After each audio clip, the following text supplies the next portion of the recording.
Добрый день, уважаемые. Good afternoon, distinguished colleagues and friends. Let us begin the press conference. It was agreed between myself and my advisor, my aide, that I will not make any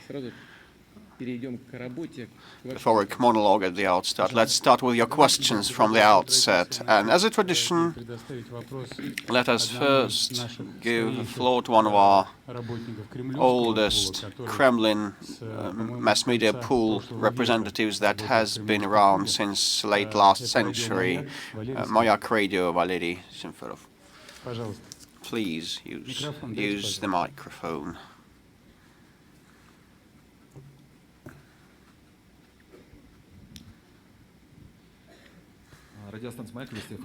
Vesti FM, Russian radio. Mr. President, the year is coming so close and would like to understand what is the state of the Russian economy. This year there was a meeting on economical matters and you resorted, and a lot was said about turbulence, about the bottom, the trough, another bottom reaching, or probably one may cite a joke you uttered at last press conference, saying that back in 2015 we had a white streak. And so what is the current status and the state of Russian economy? Well, this is a traditional question, definitely, and we always look at the results and outcomes of our efforts in the outgoing year, and these must be compared with other years' results, and we should look at the main macroeconomic takeaway of 2015 and compare them against those of 2016. And I have some sampling with latest data, statistics that were provided to me last night. We studied them with colleagues. So the main indicator is the GDP. Last year we had a negative indicator of 3.7 of growth. This year will have a slight decline, much lesser than 3.7. It's going to be around -1%, as we previously thought, but later we adjusted the figure to 0.7 and 0.67. And as of November, we saw a slight pickup of the GDP growth on positive territory. So the final outcome will be 0.5 or 0.6, minus 0.6 of GDP change. So this is because of the growth in some of the industries of real sector of our economy, like machine engineering with respect to trucks and lorries and heavy machinery output, road construction vehicles, transport machinery, chemistry machinery, light and processing industries. Agriculture also was on the positive territory, with quite considerable positive indicator. Last year it was 2.6 percentage points, and for this year we planned 3.2, but now it's 4.1 of the positive output growth. So the yearly indicator will be no less than 4.0%. So in this regard, I think we're quite okay, and we should capitalize on that and maintain that.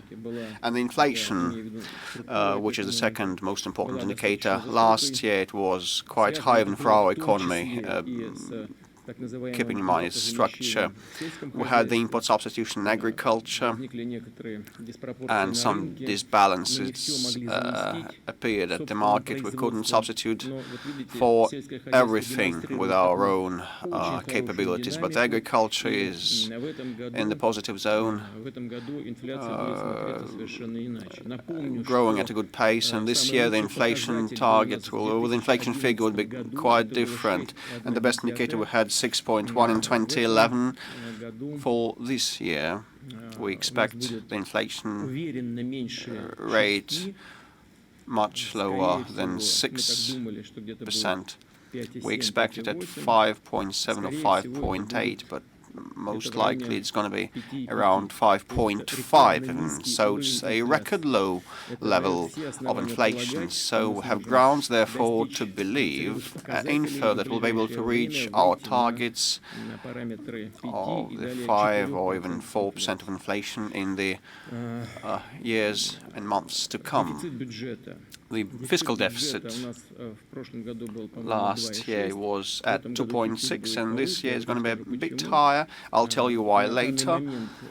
At present, in the course of the first 10 months, it was 2.4%, but it's going to be 3.7 as a result of the year. I believe it's quite acceptable, a value, and because also we have a positive external trade account, more than $70 billion, and our reserve and funds and buffers are maintained. The governmental reserve fund has dwindled a bit, but the National Welfare Fund is stable. The governmental reserves are at around $100 billion, and the forex reserves of the central bank have increased a bit. At the start, it was 368 billion USD. Now it's around 385 something billion US dollars of the forex reserves. So we're quite okay, and it's a very good buffer anyway. Now we also have the transport haulage rate growing, which means that the industry has been picking up. Also, we rejoice over the fact that the capital flight has been going down and has been petering out. In 2014, more than $500 billion of capital flight. In 2015, $57 billion outflow. In the first 10 months of this year, it's going to be, it was $9 billion, and as a result of the year, it's going to be $16 to $17 million of outflow, even including the repayments on credits and loans. We still have some problems. We have to provide for the further growth of our economy and industrial output and the real disposable income of our people is on the wane, which is not good and has been on the wane, and it entails lower consumer demand and low investments at the end of the day. But still there is a positive trend observed in the past months. We've been witnessing quite modest, but still it's a positive rate of growth of real wages and salaries in the real sector of our economy. That instills some optimism and is heartening for us, and we become confident that we'll be on the positive terrain in the years to come, in the upcoming period of time. With respect to social welfare, we have positive population growth rates. We maintain it. The birth rates are a bit more modest, but mortality has gone down considerably, and on the whole we have positive indicators with respect to the population growth and demographic situation. By and large, I can tell you that we move and go along as planned and as has been announced to the public, and we're quite positive.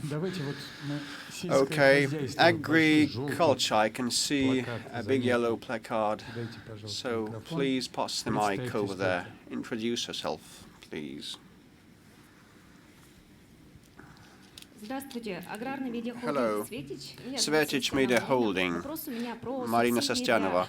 I want to ask a question about subsidies to agricultural machine engineering. Those subsidies are very good and propitious for both the machinery output and the agriculture. The question is whether you believe this support is relevant and whether you plan to step it up and make it a permanent measure, not an anti-crisis one. An anti-crisis measure cannot be permanent because it's called anti-crisis. crisis, it's for a time being, so that some separate industries can be helped out. For example, the one you mentioned, the agricultural machine building, so that these industries can be back on track of sustainable growth, and that is linked with the demand status and where to provide for the demand. And by the way, agricultural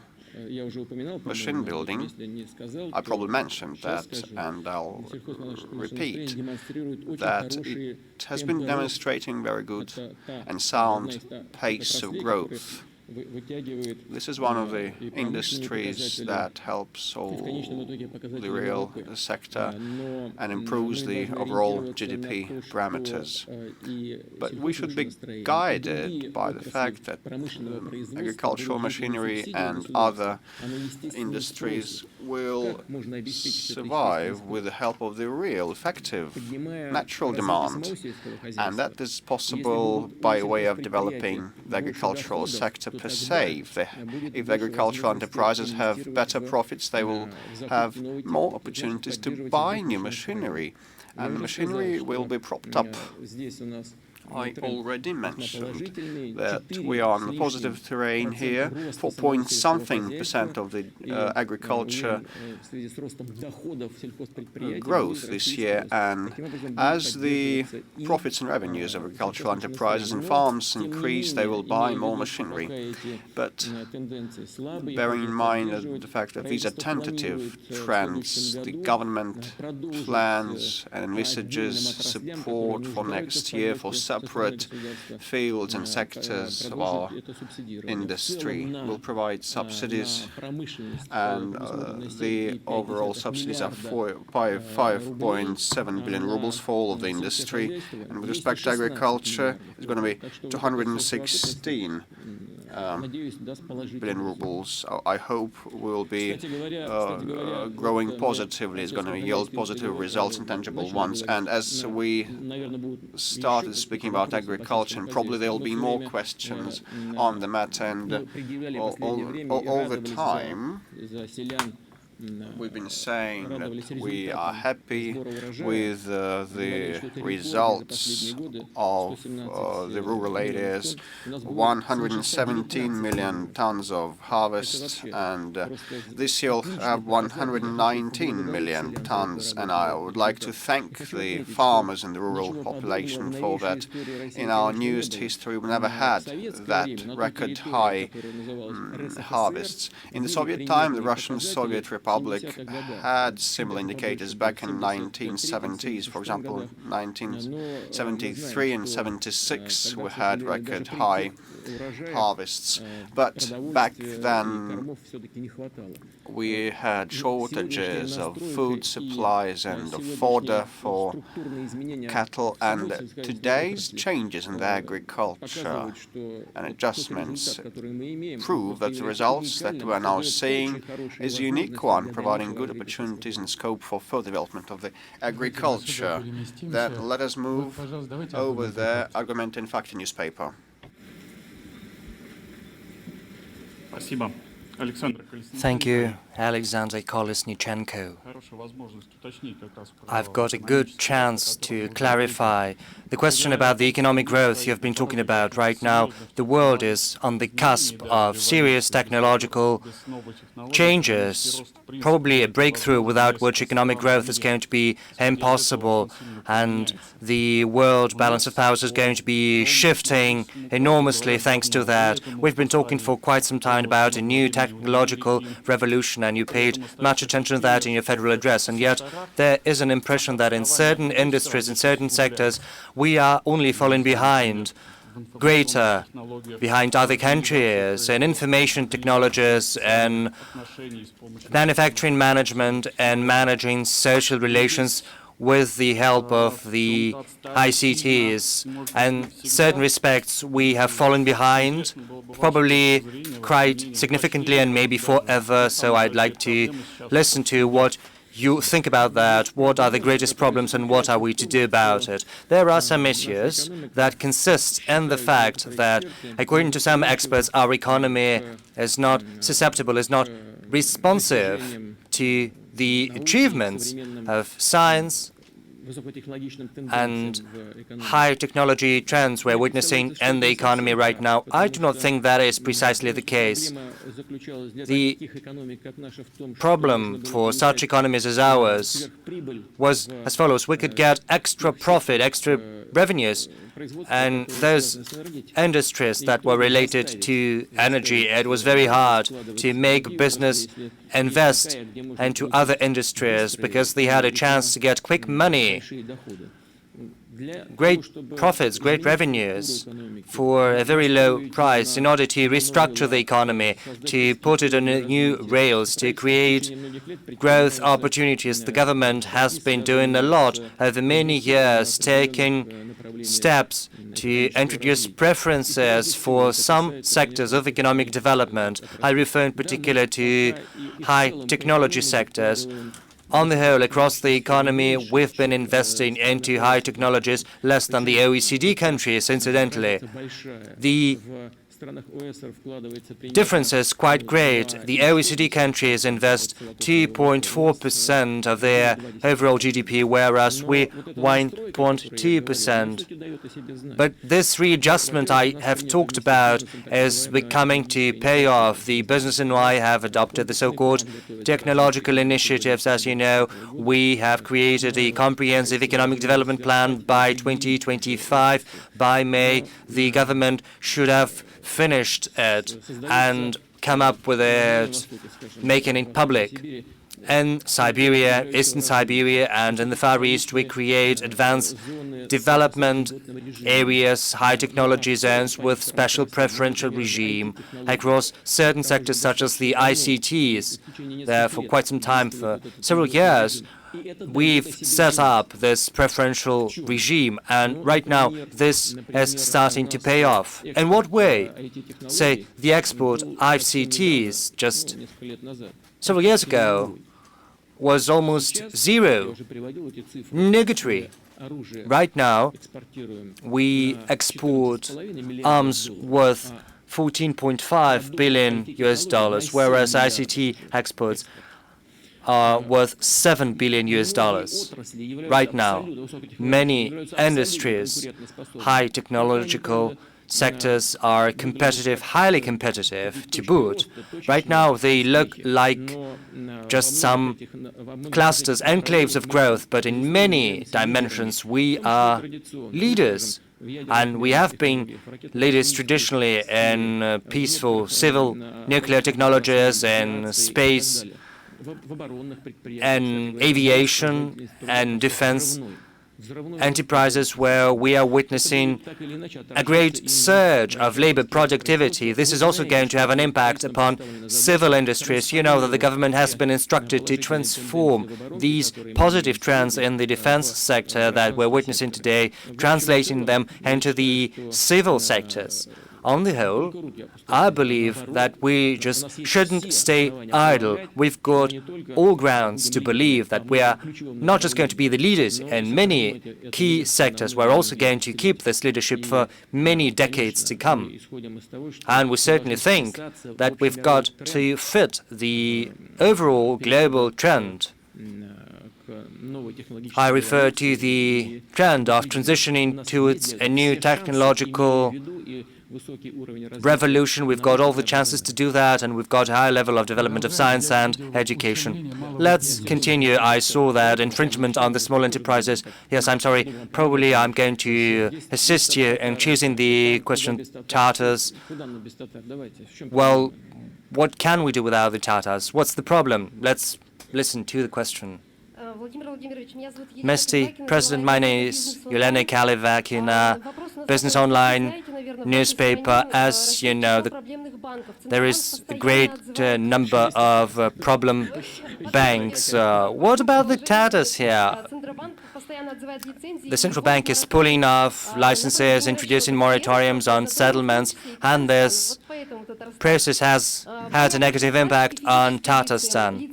Certainly, the deposit holders, the physical persons, the individuals are going to get back their money, 1,400,000 And what about the small enterprises? They're going bankrupt and they're never getting their money back. So the question is as follows. Maybe we should do something like the ISV, a special fund of insurance for physical entities. Probably you've got an idea of your own how to address this issue. Because otherwise, there's going to be just 4 to 5 federal state banks. Do you think we need small regional banks at all? Well, the central bank is trying to clean up the financial sector, making it healthier, and everyone, almost everyone supports it, at the expert level included, and both at the international level and at the domestic level. There is no one who would say that the Central Bank of Russia, when trying to clean up the financial sector, would be on the wrong side of history. No, there is not a single person who would say that, because what they're doing is to protect the interests of the deposit holders. If we still have in our financial markets such enterprises that are not financial institutions, that are just special dry cleaners trying to launder money, then this is going to be something terrible, because it's going to have a terrible impact on the deposit holders. We've got to protect their interests, and that's why we have introduced this guarantee system. Incidentally, as far as I know, the central bank is actively working with the leadership of Tatarstan to address this matter, the president of Tatarstan as well as the government of Tatarstan. And as far as development, economic development is concerned, and social development is concerned, Tatarstan is one of the leaders among the constituent entities of the Russian Federation. Well, they're working together with the Bank of Russia. They are seeking ways to shore up the banks and the deposit holders, the physical entities and the legal entities. The law has introduced provisions for these processes, for these procedures. But certainly, we'll have to have a careful look at how we can buttress the industrial enterprises, small and medium enterprises, as far as SMEs are concerned, as well as the regional banks, not just such large ones like the one you've cited. The Bank of Tatarstan is not a small institution, so it's a very serious financial institution. As far as small banks and small enterprises are concerned, I've mentioned that in my federal address, if you remember. Back then I said we needed a network of small banks, regional banks, and I said we could deregulate a little bit these enterprises, these institutions. We shouldn't put them on one level as far as large, systemically important banks are concerned, including regional banks.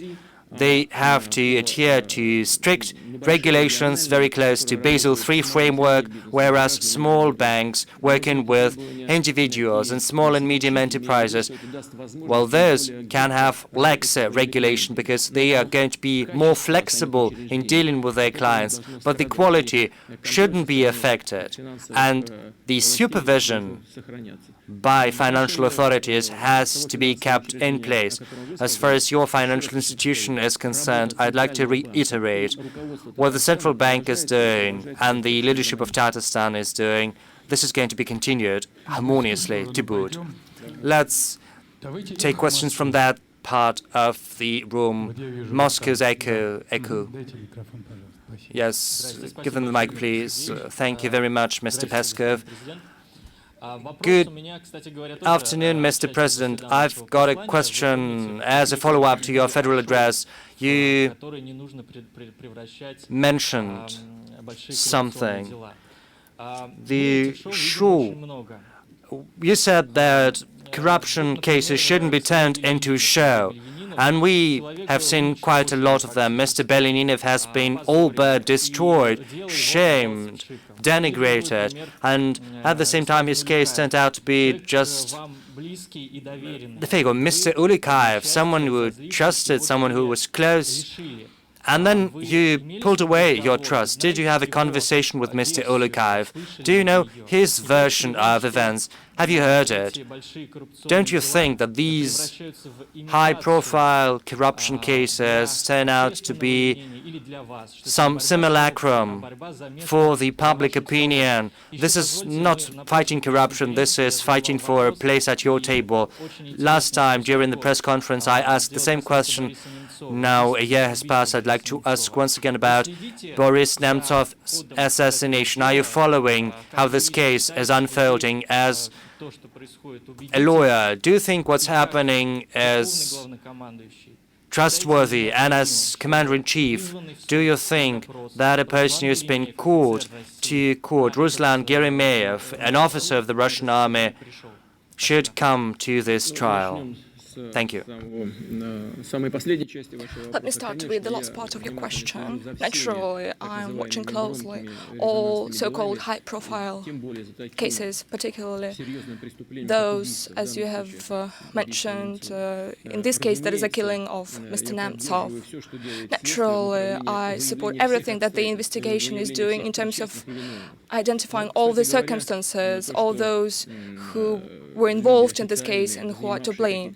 The thing is that officials, people who took some official posts, including in the area of law enforcement, they could commit offenses and grave crimes.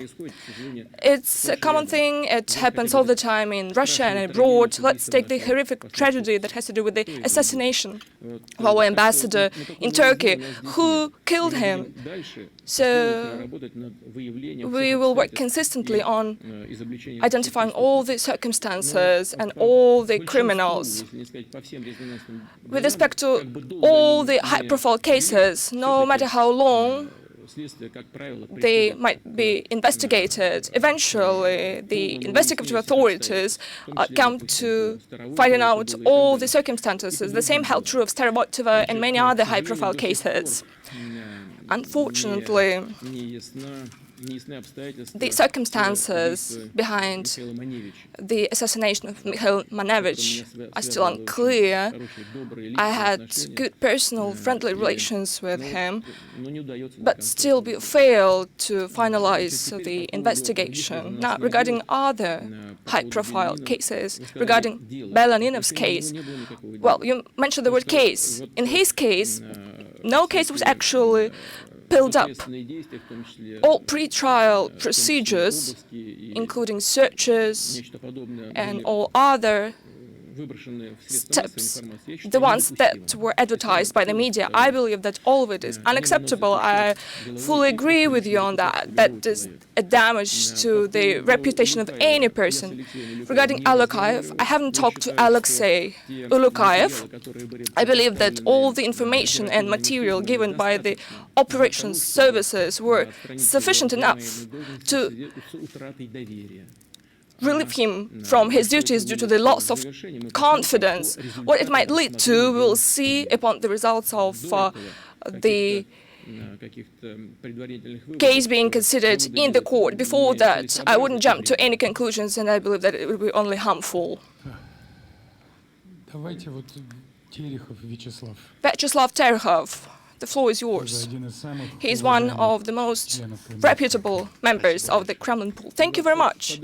Well, he is playing into the hands of the Kremlin pool. Why not to help a person whom he knows? Well, we've known each other for a while, we've been working for a while. So, Mr. President, for 5 years, we have been implementing 11 decrees and 270 instructions of May instructions, as they're called. We keep working on that and keep working on that.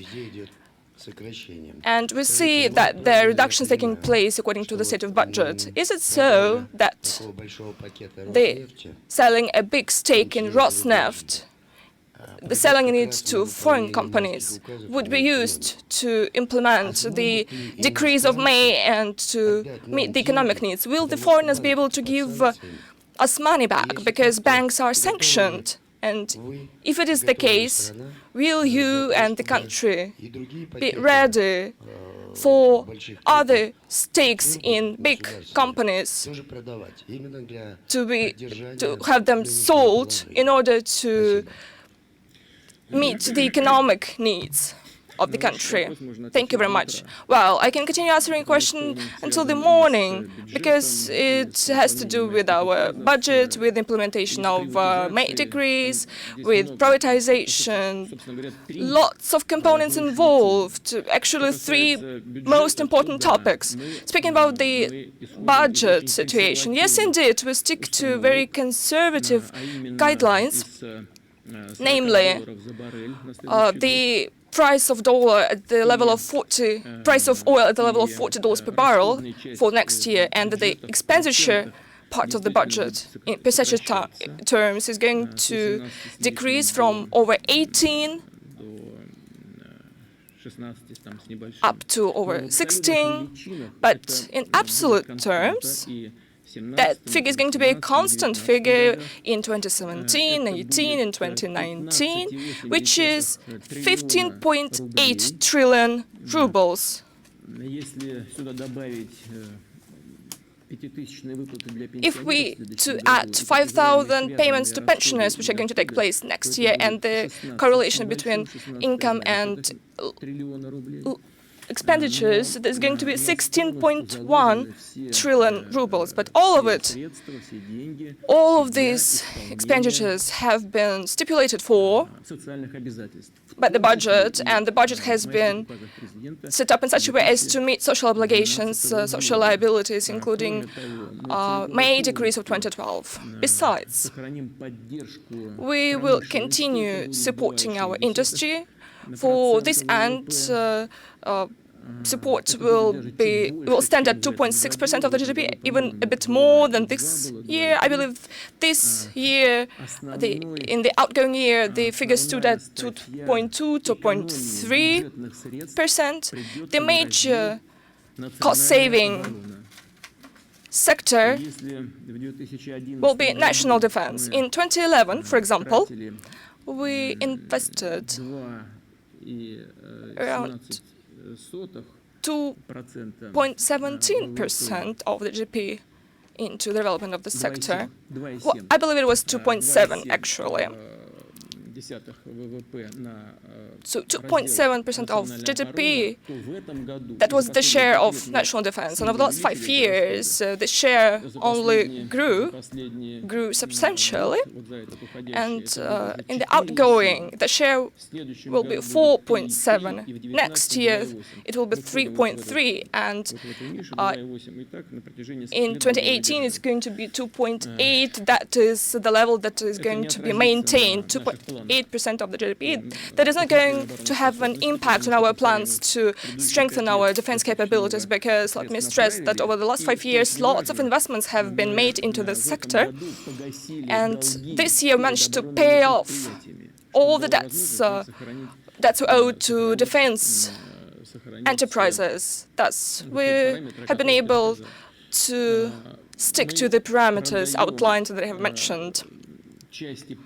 We sell stakes of public companies, not because we lack money, lack finances in certain areas. That is done due to a number of reasons. First of all, that improves the economic structure, and with new owners and participants coming to our market, which is Glencore, trader company from Switzerland, and Qatari Public Fund, I believe that with their representatives coming to the management of our company, the quality of this company is going to improve, although even now it is known as one of the most efficient in the world. And it was stipulated for in the revenue part of the budget. That's how budget was being planned in the first place. Now, regarding money, thank you for reminding me of that, whether the foreigners will be able to transfer funds for obtaining 19.5 stake in Rosneft. Well, money has been transferred to the budget of the Russian Federation to the full. It has already taken place. Foreigners, of course. Rosneft paid for Bashneft by itself over 300 billion, and foreign participants have already transferred over 700 billion. So, altogether, as a result of selling Bashneft and 19.5% stake in Rosneft, so the budget was topped up by 1 trillion rubles. So if you don't mind, I'd like to give the dollar foreign colleagues, Wall Street Journal, for example. Please pass the mic to Wall Street Journal.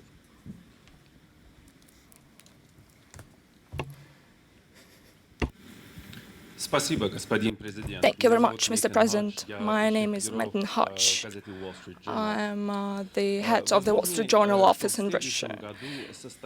Could it be so that next year early presidential elections might take place?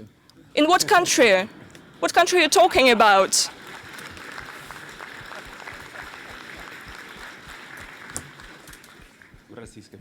Well, I'm talking about the Russian Federation. Well, everything could happen, but it wouldn't be expedient. I can answer this question just like that. And yesterday, you were talking about enhancing the defense capabilities of strategic and nuclear forces. Could you go at greater length on this issue? And in return, could you formulate your question more precisely? Please give him back the mic. So, what was it of particular interest for you as regards my meeting with the representatives of the defense ministry? Well, I'm talking about the production of new types of nuclear-capable arms. We know that that might be very difficult, particularly taking into account that nuclear tests have been banned. Could you respond to Mr. Trump's yesterday's statements regarding his standpoint on nuclear arsenal? So, regarding the president-elect, Mr. Trump, there is nothing new about that. During his election campaign, he mentioned the need to strengthen the nuclear capabilities of the United States, on strengthening and expanding the capabilities of the armed forces. There is nothing new about that. I was a bit surprised by the statements made by the representatives of the current American administration, who tried to demonstrate that the nuclear arsenal of the United States is the most powerful in the world. Well, actually, no one is arguing that. If you listened attentively to what I was saying yesterday, I actually meant the reinforcement of the nuclear triad. And in conclusion, I mentioned that today the Russian Federation is stronger than any potential aggressor. Mind that, aggressor. It is very important to note. And it's not a coincidence that I put it that way. What does an aggressor mean? That is the one who potentially could attack the Russian Federation. And right now we are stronger than any potential aggressor. And I could reiterate that right now. Due to what reasons? Due to the armed forces that have been modernized, due to our history, geography, and due to the current state of the Russian society. Here is a whole number of reasons behind that. And, of course, armed forces that have been modernized, both conventional ones and nuclear-capable components. It won't be a secret that, indeed, a lot of work has been done in terms of the modernization of missile and nuclear capabilities of the armed forces of the Russian Federation. I'm referring to strategic missile systems deployed on the ground. I'm referring to the sea-based structures. New nuclear submarines, strategic submarines are being commissioned, equipped with new types of missiles on board. I'm referring to the air-based component as well. And with respect to carriers, aircrafts and combat systems that are mounted on those aircrafts. So we are acting in full compliance. Let me stress that we are fully in compliance with all our commitments, including START 3 commitments. Let me once again get back to the following. In 2001, the United States unilaterally withdrew from the ABM Treaty. That was a cornerstone of the international security system, and we were told that that was not against Russia. I back then mentioned that we would have to respond to that to improve our combat systems. And we were told, actually, that you can do whatever you want, because you might believe that it was not set against us. And that's what we're actually doing. And other countries tend to turn a blind eye to that. But actually we're acting in line with our agreements that were actually not put on paper, by the way. Nothing new is going on here. So why do official representatives of the current administration started mentioning that they are the most powerful, they're the strongest? Well, indeed, they've got lots of aircraft carriers, aircraft submarines, and we are not arguing that. We just keep saying that we are stronger than any aggressor, and that is how it is. Let's move to a different direction. Crimea. Crimea is the point of attraction. Please introduce yourself. Maxim Nikolaenko, Crimean Forum. We're just 1 week older than Russian Crimea, so 3 years is quite enough. We are people in Crimea and Sevastopol. We have a different assessment of this period, of its pros and cons. I think that this is quite a subjective opinion that has to do with the fact that we do not have all the information in full. I believe you possess all the information in full, not only reports and other sources, but what do you believe? How is Crimea developing? What are the dynamics of integration between Crimea and the Russian economy? I guess you have to answer this question quite often. Right now, the implementation of the federal targeted program of the development up to 2020 is not stalled, but does not bring any progress. The figure of less than 5% has been mentioned recently for Sevastopol. Against this backdrop, it's really hard to see those industries that should be developed by state in Crimea. This has to do with the fact that there is an objective reason for a pause. We lack energy resources in Crimea. Thank you for the energy bridge. We have managed to provide the island with energy resources. We did have enough gas, but we lack additional energy resources. We're waiting for gas, we're waiting for new power stations, and I can't but ask you the question about the construction of the Crimean Bridge. We know almost everything about this bridge. There is one detail that is missing. We call it the Crimean Bridge. The Muscovites associate this name with a different object. The other ideas are not being discussed. What would your name be for this bridge, which is currently under construction? You've mentioned this of the Kerch Bridge. That is not me who invented the name. I actually came up with the idea to build this bridge, but you came up with the idea how to name it. By the way, these projects existed in the Tsarist times, in the Soviet times, then it was almost built by Germans. But I'm convinced that there is much need to build this bridge, and sooner or later we will normalize our relationship with Ukraine. It would be extremely useful for the future of Russian-Ukrainian commercial and humanitarian ties in the future, because this is an important infrastructure element, and this will have an impact on economy, not only on tourist flows. As for the beginning of your question, as for integration and the rate of integration, how it's developing. You know, the program aimed at the development of Crimea provides for preferential regime, like free economic zones. It turned out that it is hard to implement from the legal viewpoint, from the economic viewpoint, and federation and federal government cannot do everything, cannot be responsible for everything. Federal budget is providing the necessary funding, but there is a need in efficient allocation, and there is a problem for local authorities because it's hard for people to realize, to understand how this process should fit the legislation of the Russian Federation, how they should fit the administrative procedures. It takes time to make all these things come together. This process is underway, and the rate is quite fast. I mentioned the growth of production in Russia. In some industries, there's been a considerable increase, more than 20% for some industries.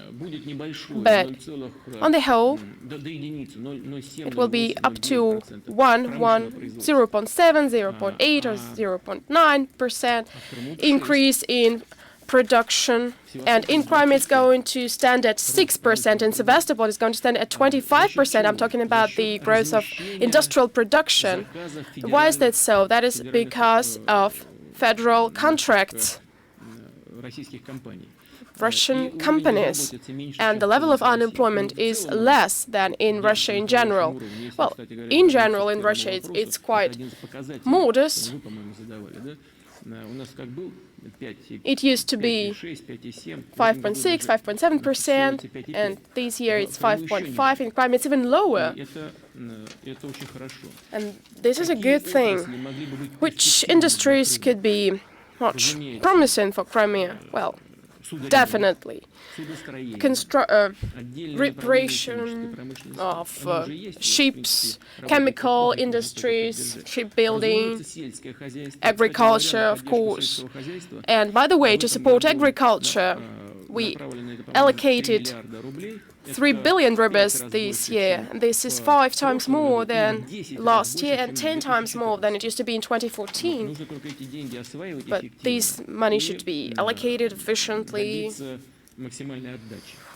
and the maximum revenue is needed. Tourism, of course, is another important area. I have no doubts that as soon as the Kerch Bridge is finished, the number of tourists will grow drastically. I would really want to see high-tech industries developing in Crimea without any damage to environment, of course, but while creating high-tech and well-paid jobs. There is a problem in here. What is that problem? That is the salary. The salary in Crimea is lower than in Russia in general. In Russia, it's 35,000 in general, rubles in general. In Crimea, it's 24,000. In Sevastopol, it's 25,000 rubles. But I'm convinced that we will even these things up. What we need to do is to make steps so that regional bodies could provide the same salary as in Russia in general. I have no doubts that this will happen in the future. There are some regions in the Russian Federation with incomes lower than in Crimea, but given the potential capabilities of Crimea, I'm convinced we will achieve growth in this very important social area. Problems must be solved there that have seen no solution during decades. I'm talking first of all about healthcare. Hospitals should be built. A good hospital should be built in Simferopol.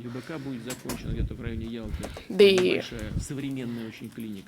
modern hospital will be finished soon in Yalta. There are some problems with staff training because people have never worked with such kind of equipment before. But this problem can be solved. We will work with you together to do so. Let's move. I see Mr. Yevgeny Primakov. I'm sure he will ask some questions about international affairs, maybe. Yevgeny Primakov, Rossiya 24. Mr. Putin, the world is going through a global transformation. We are witnessing today the expression of will of people who vote against old political concepts, traditional elites. Britain has voted for exit from the EU. No one knows what Brexit would lead to. Many say that Trump has won because people voted against traditional elites, against those who they were tired of. Did you discuss these changes with your colleagues, these transformations with your colleagues? What is this new global world going to look like? Remember that when you said, do you understand what you have done at the General Assembly? What are we moving to? Right now, we're still in the context of confrontation, this dispute about whose army is stronger that you mentioned today in your farewell press conference. In his farewell press conference, your colleague Barack Obama said that 37% of Republicans sympathized with you. 37% of Republican voters sympathized with you. That is what he said, and that Ronald Reagan would have turned over in his coffin. And by the way, as voters, we're really pleased to know that you would be able to reach Ronald Reagan, because very often we hear from our Western colleagues that you can actually manipulate the world, that you can interfere with the election process. How do you feel as the most powerful person in the world? Thank you. I've answered such questions on numerous occasions. If you believe that I should do this once again, well, I will repeat this. Any attempts to shift the blame from the current administration, the US administration, is trying to shift its blame on some external factors. And in this regard, I have some ideas, I have some comments. We know that the Democratic Party has not lost just the presidential election, but also the election to the Senate, where the Republicans enjoy the majority, to the Congress, where the Republicans enjoy the majority. Is this my job as well? Is this my fault as well? Did we break this chapel as well? This is not the case. We did not break that chapel. All this speaks to the fact that there are some system-wide problems of the current US administration. I mentioned this at the Valdai Forum. There is a certain gap, I believe, between what's good and what's bad, between the elite and the grassroots citizens, as we used to say. The fact that major part of Republican voters support the Russian president, I believe that's not even about me. What I think in this case is that this means that the major part of American people have concurring ideas on how the world should be built, on what we should be doing, where common dangers and problems lay. And that is good, that there are people who sympathize with us in terms of our ideas about traditional values, because this is a good precondition for building the relationship between two powers, such as Russia and the United States, based on this foundation, the foundation of mutual sympathy between the peoples towards each other. Well, we should not mention ex-presidents of the US. I don't know who would have turned in his coffin. I think Reagan would be happy that the representatives of his party are winning everywhere. he would be happy for the new president-elect who felt the mood in the society and worked in accordance with that paradigm. He went to the end, although no one believed that he would win, except for me and you, of course.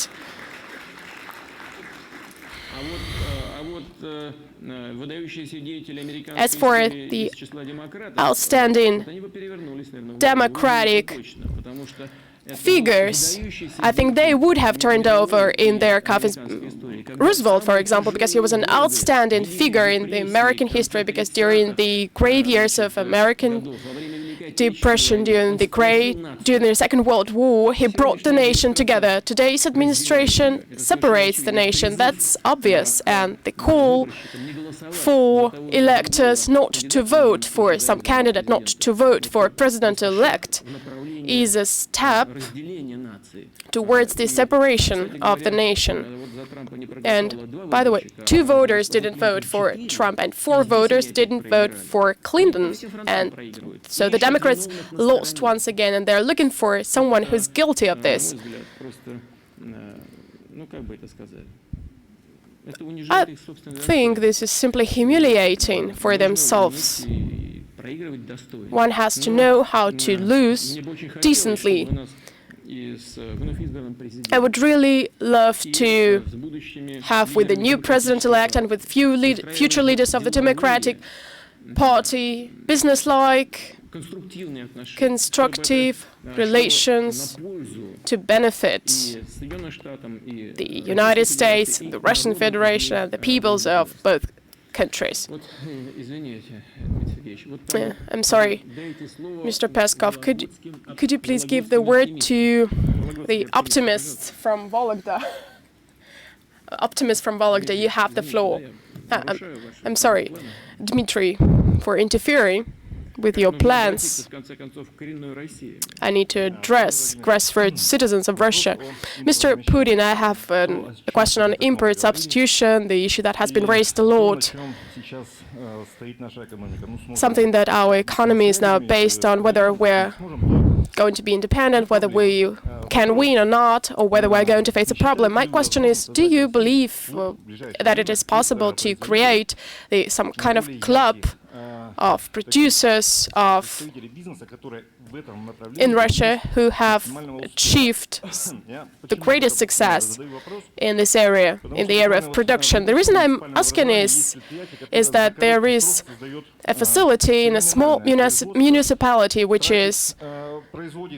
which produces world-class products, getting benefits and spending their incomes. How are they spending their incomes? They are developing their facilities, their production, increasing the amount of production, and they are actually restoring and repairing Orthodox churches. These people must be commended because they are investing millions and hundreds of millions of rubles. You understand this is a huge amount of money. We should pay credit to such people. So the motivation of such people at the level of the federal government and you personally would be really important. What is your attitude to this?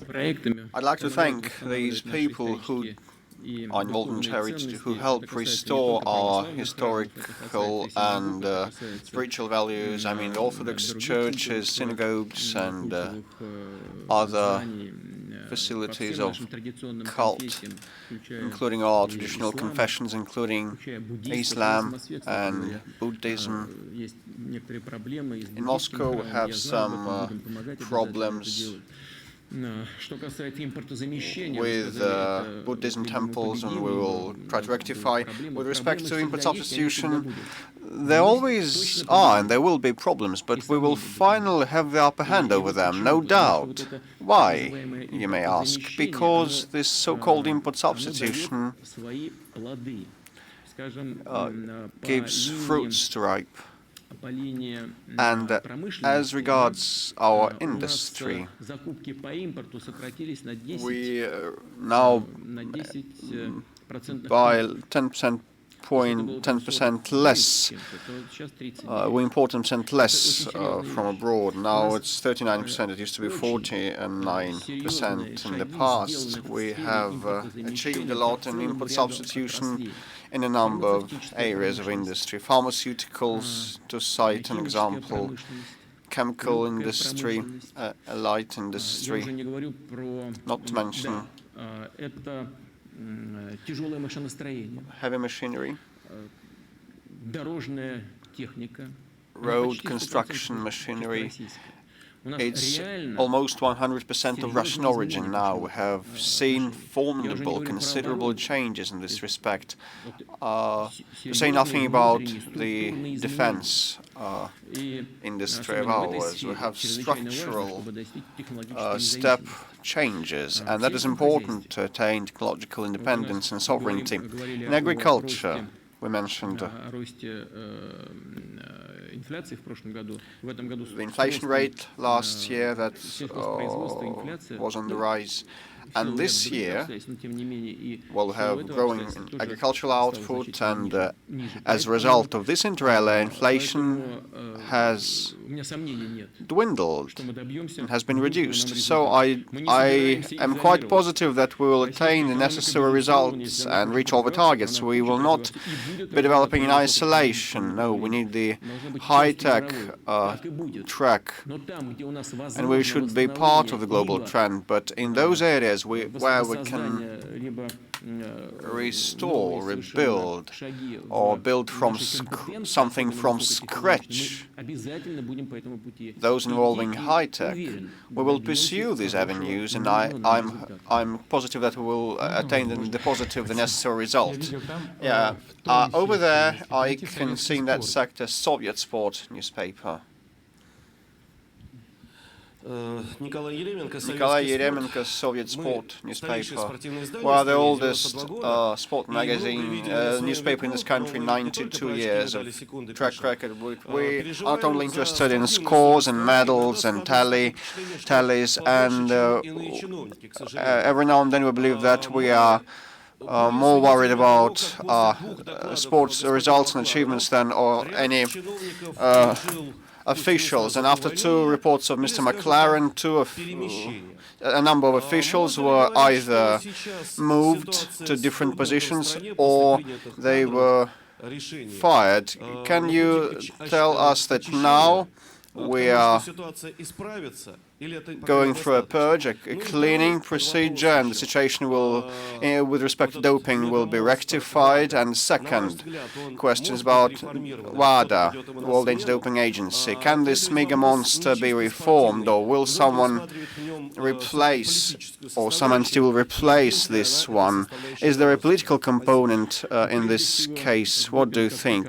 Well, doping per se, in the first place, and the doping issue was never instilled in the Russian Federation, and we'll do our best to preclude any government-backed system of doping. This is first thing. We'll not tolerate that. Second, we definitely have issues with this, as any other country does. We acknowledge that, and we should do our best to prevail any doping cases from happening. So we should be in close cooperation with WADA and IOC and other international relevant entities, and we will act in this vein. And I hope that all the changes happening, it's not about personnel or manpower. So all the changes will help us solve our goals. And the investigative committee of Russian Federation, the prosecutor's office, have been looking into doping instances, and definitely we will carry that forward till the result. And about those defectors that are fled for abroad, and now these whistleblowers denounce different facts. For example, a person that was in charge of Russian Anti-Doping Agency previously had worked in Canada, and when he was appointed in Russia, he brought in some some rubbish, some prohibited items and products. I can't fancy that no one detected it, tracked him down while he crossed the border from Canada to the Russian Federation. He kept carrying this stuff here, and he turned it into his personal business and made people take doping. And those who refused were subject to sanctions on his part. And later, trying to guarantee himself a comfortable position when he left the territory of our country, hoping that he would have a good treatment, he started giving facts away. But why hadn't he tried to struggle here? Probably it was set up, and probably someone had been behind him. Well, definitely we do have these practices as anyone else, and we should combat them, fight them relentlessly, thinking, focusing, most importantly, on the athletes' health. With respect to WADA, I don't think I'm in a position to give any assessments. It's about the International Olympic Committee. It's up to them, but I am positive and certain that any anti-doping agency's activities, including WADA, should be transparent, clear-cut and accountable, and we should know what the results of their work are. What could that mean? That means that the international sport community should know who is subject to inspections and checkups, and what the means were, and what the results are, and what measures have been made to punish the culprits, and what has been done to preclude such manifestations from happening in future. Is it like a defense sector? No. Why is it undercover, under wraps? The wrap should be removed. Everybody has been calling for transparency, so in this area transparency is indispensable. I can't but agree to the athletes, distinguished ones, who, with respect to the postponement of some or cancellation of some sports events, say that these have been unfounded. Well, I believe that there is some political component about this. Sports, as well as culture, should steer clear of politics. It should bring people together, unite people, not bring them apart. Our regional press, the Altai region, in this sector, please pass the mic over to them. Kristina Aliverkova, Altaiskaya Pravda newspaper. I'd like to ask you, Mr. President, about the issue of indebtedness of regions with respect to loans. Now it's a very topical and relevant issue, and my second question is about whether more independence will be provided to the regions, I mean financial powers. As a follow-up, I'd like to brief you that in Altai region the public debt is 6%, versus the revenues of the regional budget. It's the lowest indicator in Siberia and the sixth lowest in Russian Federation. Will this federal government, support those regions who have prudent financial policies, are not indebted and don't take too much of loans, not overburdened? We support all the regions, and for donor regions, we support them, and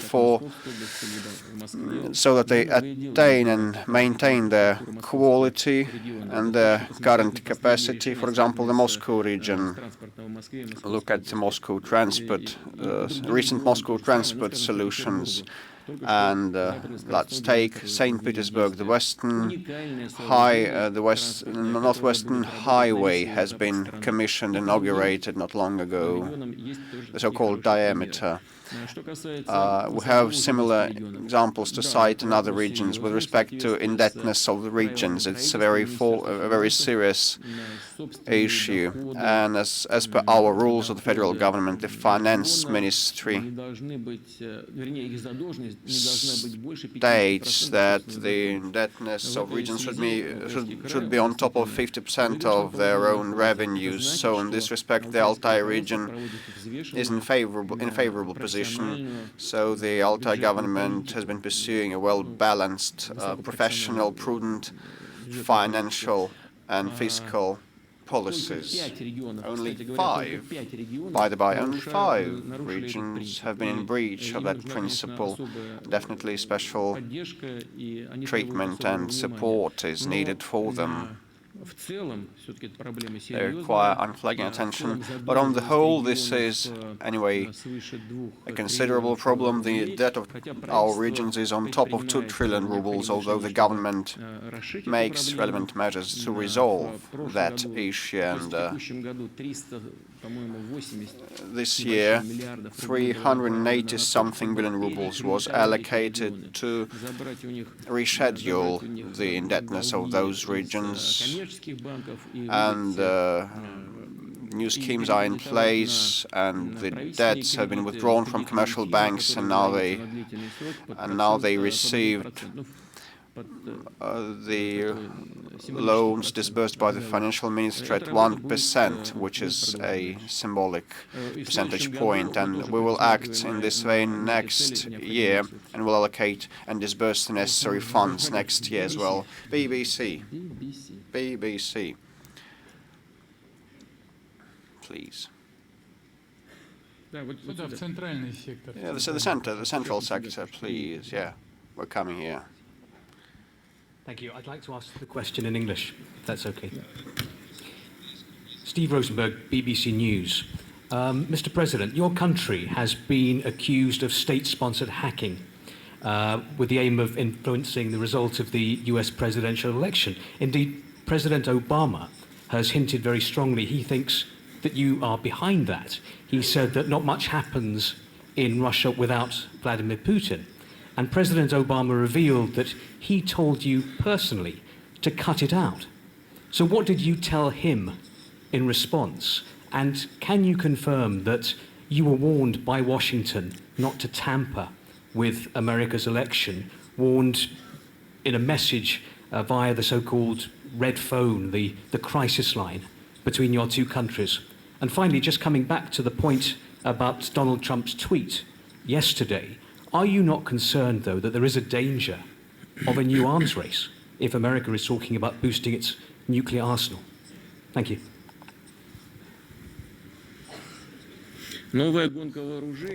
Well, a new arms race. The prerequisites for the new arms race appeared when the United States withdrew from the Missile Defense Treaty. And this is obvious. When one of the parties withdraws from that treaty and says that they will establish their own nuclear umbrella, another party is either to create a similar umbrella, but I'm not confident that it should be done because the efficiency of such programs is doubtful, or some means to overcome this AMD system should be created, and assault systems should be streamlined and upgraded. It was not our intention. It was not started by us. We have to respond.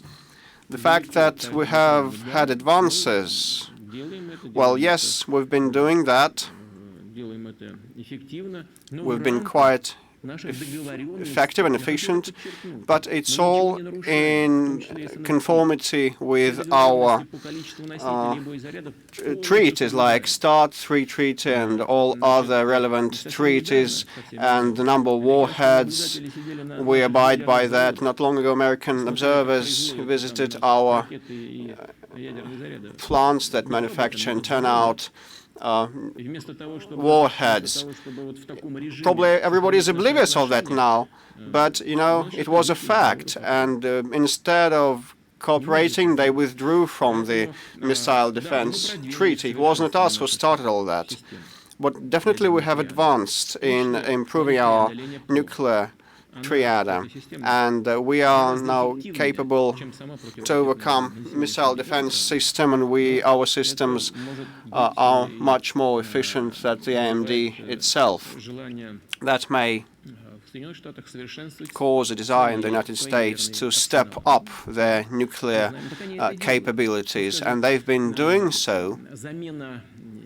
like the replacement of tactic nuclear arms that is stationed in Europe, including your country, Great Britain. It takes place. The modernization takes place, and I hope that the internet users and TV viewers in Great Britain and Turkey and other countries in the Netherlands know about this, that the tactical nuclear arms of the United States are updated, are modernized there.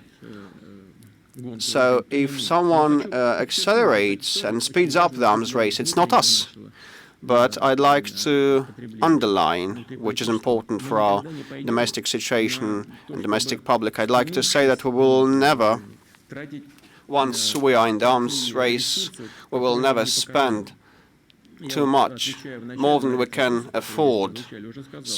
In 2011, the military spending was 2.7 percentage points. This year it's 4.7, but next year we'll bring it down to 3.3, and 2.8% will be in 2019, in the year 2019, and that will be the flat level further on, because we have done what we needed to modernize our military capabilities, so that 70% of our defense capability consists of new arms by the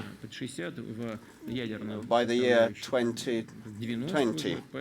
And with some sectors of our military, 90% of the hardware is brand new and some others less, so we have been reaching our targets as regards interference or hacking or tampering, what we mentioned with President Obama.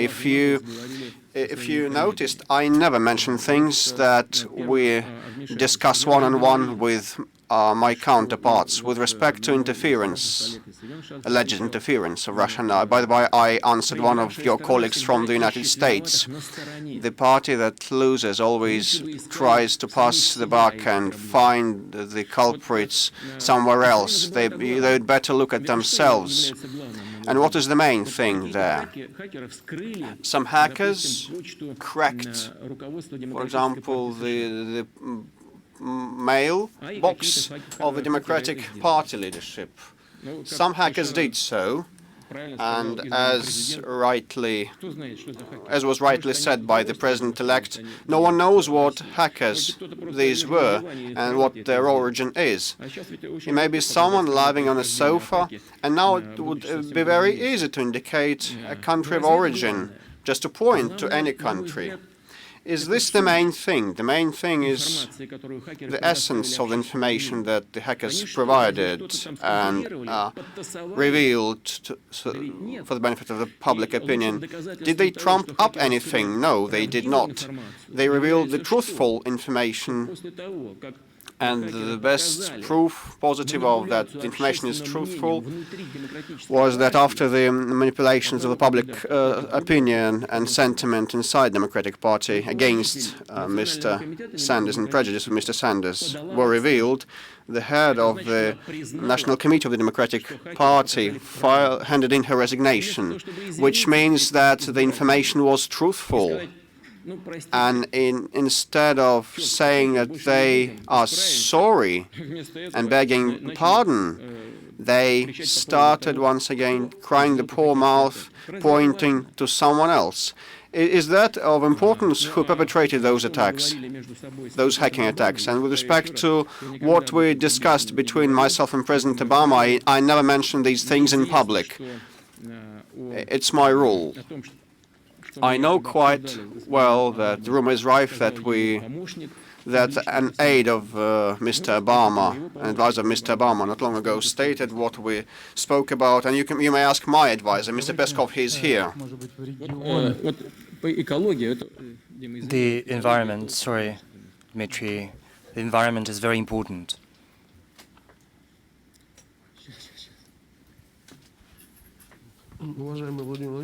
Mr. President, thank you for this opportunity to ask you a question. First, I'd like to congratulate you on the coming new year. I'd like to wish you health, to you, to your colleagues, to all those who've gathered here today, and to the whole country. I've got a strategically important question related to the environmental development of Russia. You've designated 2017 as the year of environment. I know, and I published in my newspaper your decree that on December the 27th, the State Council session is going to be held dedicated to the strategic development of Russia, the environmental development of Russia for forthcoming generations. This is what has been announced officially. The forthcoming generation, that is, whom you are targeting. My question is whether the officials are going to derail the forthcoming year of environment. I'm sorry, I forgot to introduce myself. My name is Sergei Lasovsky, Society and Environment. For 17 years, we've been publishing our newspaper in St. Petersburg. 2013, as I remember, also was designated by you as the year of environment, and it was undermined by the officials. We asked this question during the G20 press conference. You recognized it and said you'd do better. Yes, got me there. My question is there a chance to get to the State Council session on December the 27th? I've got a concrete proposal as well as a question. Is there any chance to do it in the following manner, to create environmental sections at all embassies of Russia? Because I think the Western countries have now abandoned the environmental issues. They're doing everything, manipulations, revolutions, wars all across the world, but they forgot one important issue, the sustainable development and the environment, whereas Russia is now prioritizing environment. That's the first issue.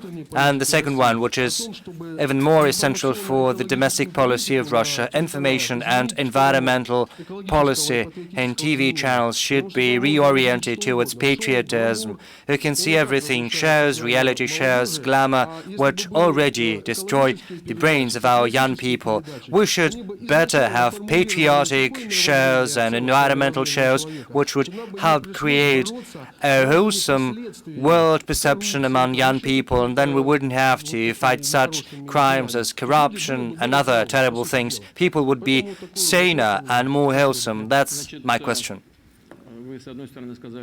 On the one hand, you said that in 2013 we failed.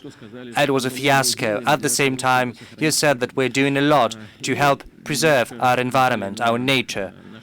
And you criticized a little bit our Western partners, saying that they're doing little. I would disagree with you. The US, European countries are caring about the preservation of their environment no less than they used to. And the best testimony to that end is the President of France's efforts to secure the Paris Agreement on capping carbon dioxide and greenhouse gases emissions. France has done a lot to achieve that. We managed to come to an agreement. It was a very complicated process. We have agreed on limiting our emissions. As you know, Russia has assumed very, very strict commitments. We are going to implement them. It's hard for me to tell whether the other countries are going to do the same. We still have to implement in practice the agreements reached, and we are willing to do that. We are ready. We'll have a look at how, from the technical point of view, the Paris Agreement is going to be implemented. We'll monitor that. As far as the domestic policy is concerned, the environment protection has always been, and it's going to be, one of our priorities, the key aspects of the work we are doing, because we owe it to the forthcoming generations to live them a thriving, environmentally thriving country.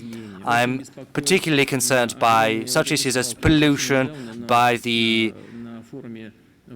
dump sites that exist. Just recently at the Popular Front session, we talked about that in quite detail. I'm not going to dwell on that right now. But as you know, the government has a particular plan. We're going to pursue it. Another dimension of our work is the preservation of our forests. And in this domain, we are not going to be able to do that without introducing amendments to the legislation. We have to provide our forest industries with the raw materials. We've got to provide jobs to the people who work there, but at the same time, we've got to care for our environment, for the forests that we've got to keep. Should we fail to do that, should we fail to look after our forests and parks and settlements and large countries, we are going to be left with nothing very soon. Certainly, it's far easier to get forest timber from those sites where the infrastructure is good. We've got to have deep, profound analysis, and I'm deeply grateful to you, to the media, to your colleagues who are doing that. You go to the forest, you do not fear to take an axe. You've got this proactive civic position. You're doing a great job. I do hope that we're going to continue that, and I invite you to the State Council Federation. Mr. Peskov, please jot that down. Yes, sorry, Dmitry. Yes, there is a question. There is a question about pensions. It's very important. If you have questions, please do not forget to introduce yourselves before you ask your questions. Good afternoon, Yulia Ismailova. I'm editor of Yan Leninets journal from Penza. My question is as follows. Some of our citizens retire early, but right now there are increasingly numerous cases that teachers and some medical workers have to go to court to retire early. Is there a need to reform the system, and what the pensioners should expect next year, if you don't mind? Well, you look into this question yourself, and you know that just recently, in the 1990s and the 2000s, the level of pensions was disconnected to the seniority and to the wages level. There was some kind of a leveling in this regard, and many people alerted us to this issue, saying that it was unfair. Some serious changes have been introduced. And what is the current foundation of our pension system as of now? There are three pillars to it. First, the seniority, the employment years. Second, the level of salary or wages before retirement.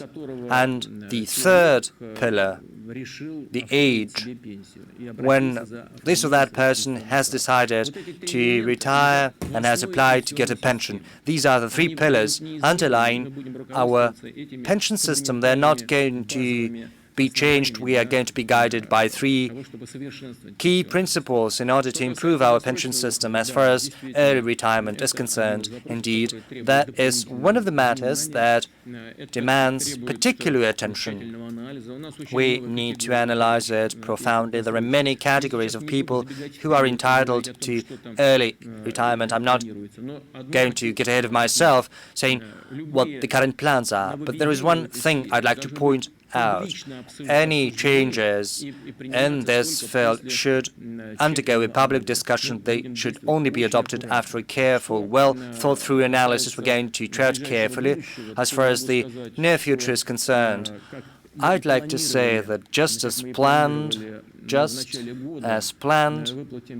at the beginning of this year, we are planning to pay 5,000 to all pensioners, regardless of their pension level, to all categories, the military pensioners and the equal categories included. Incidentally, for many pensioners, this additional payment is going to be greater for many categories than the projected indexation. Next year, we have provided for it that starting from January the 1st, the aging pension is going to be indexed, adjusted for the 2016 inflation. In other words, we're going to get back to implementing the current legislation, and starting from April the 1st, the social pensions are going to be adjusted as well. Etatas, please. These information grandees have been somewhat left behind. TASS agency, Veronika Romanenkova, a question about Ukraine. The Ukrainian crisis has taken on a frozen character. We've got this impression that the sides have long forgotten how to listen to one another. Where is the way out of this impasse? There is this Normandy format. Is there any desire to change anything? What about your meetings with the leaders of Germany, France, Ukraine? Do they result in anything? And what's your point of view on the prospects of a visa-free regime between Ukraine and the EU?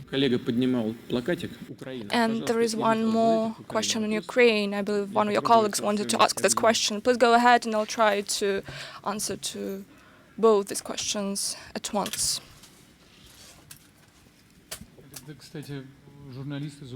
By the way, there's a journalist from Ukraine who have been working in Moscow for many years. Well, I'm not sure that you'll be able to answer this questions at once. Well, you know, over the last years, the country under your leadership have arrested so many people that directors and conductors and correspondents are trying to release Ukrainian citizens detained.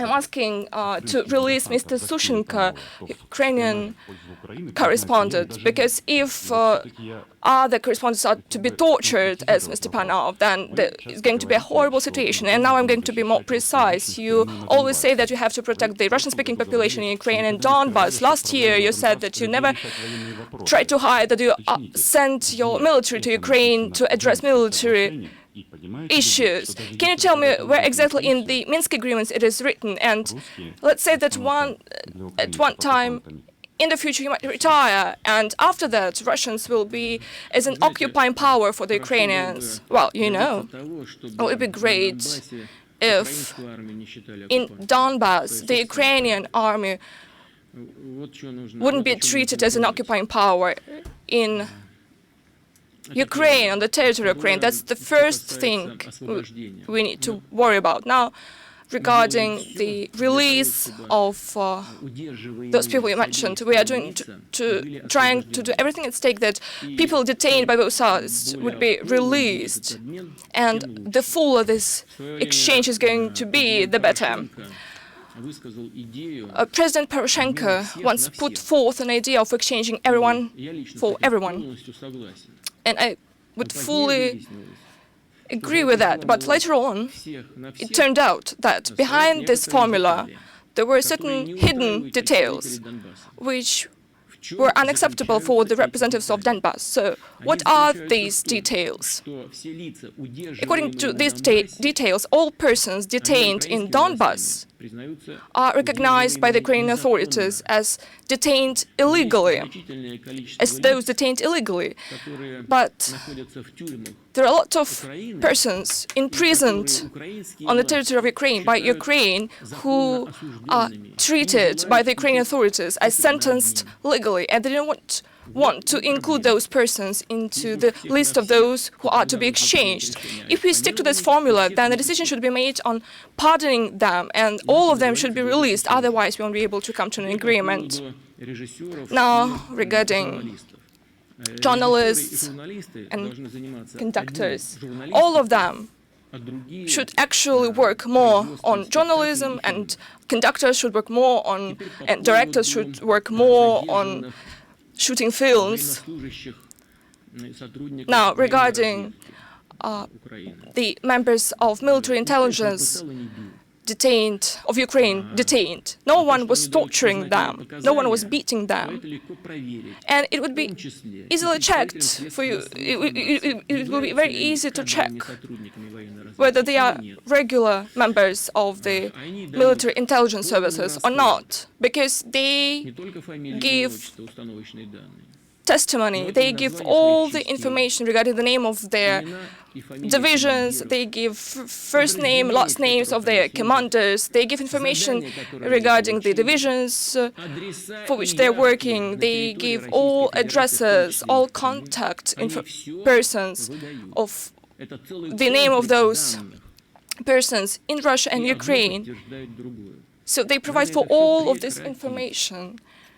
And the only conclusion that can be made based on that is that all of it should come to an end. If there is such a political will, then other issues would be resolved easily. Now, regarding directors, film directors, and journalists, of course, no one is willing to keep arrested journalists who are involved or engaged in a journalism activity.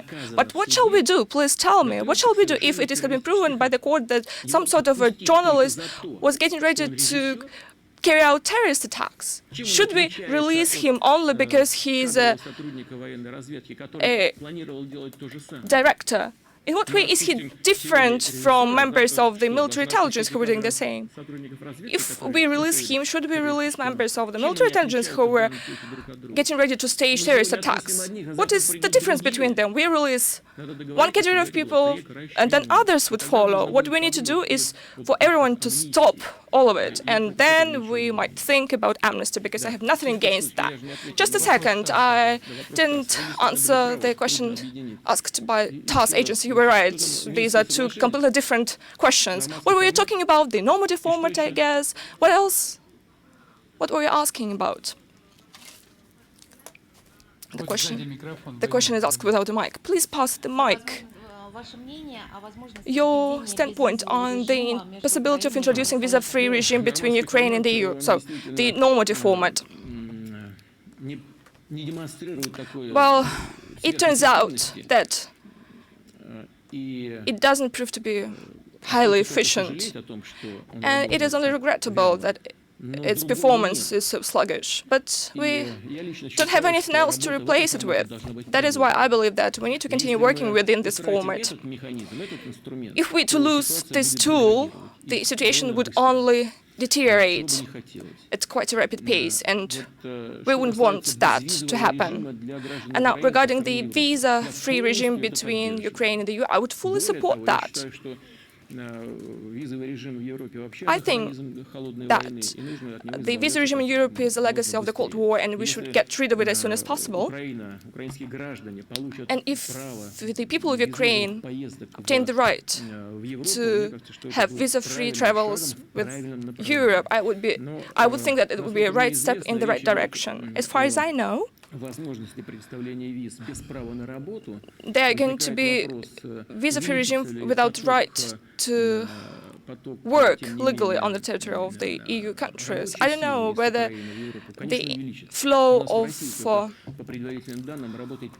workers from Ukraine to EU would increase. Of course, that's what will happen. Only on our territory, over 3 million Ukrainians are working.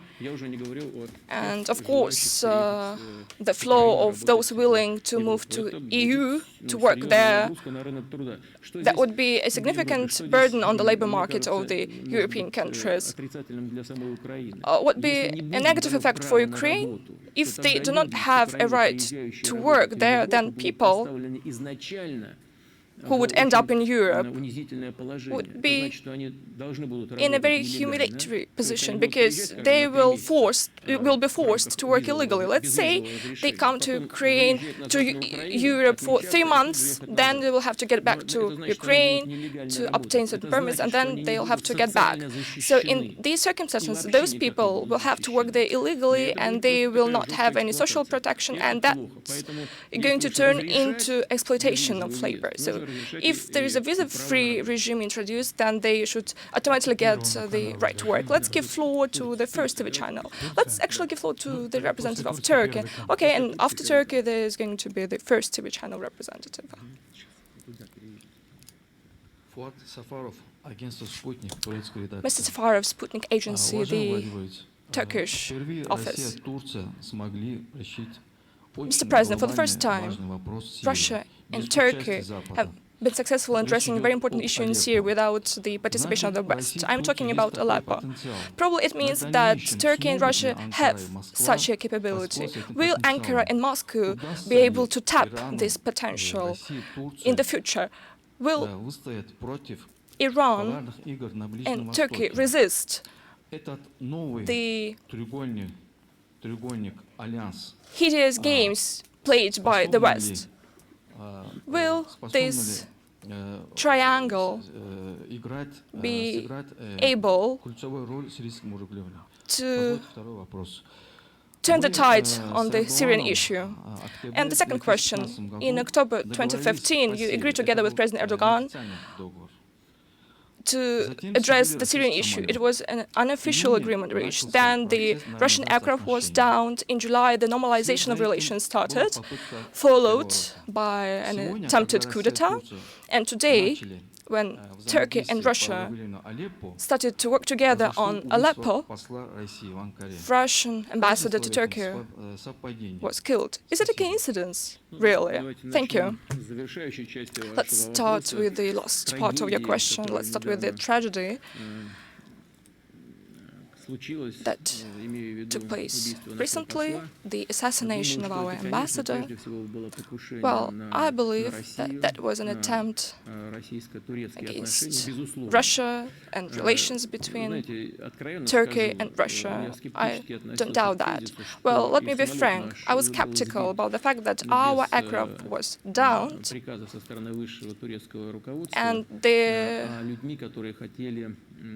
it was downed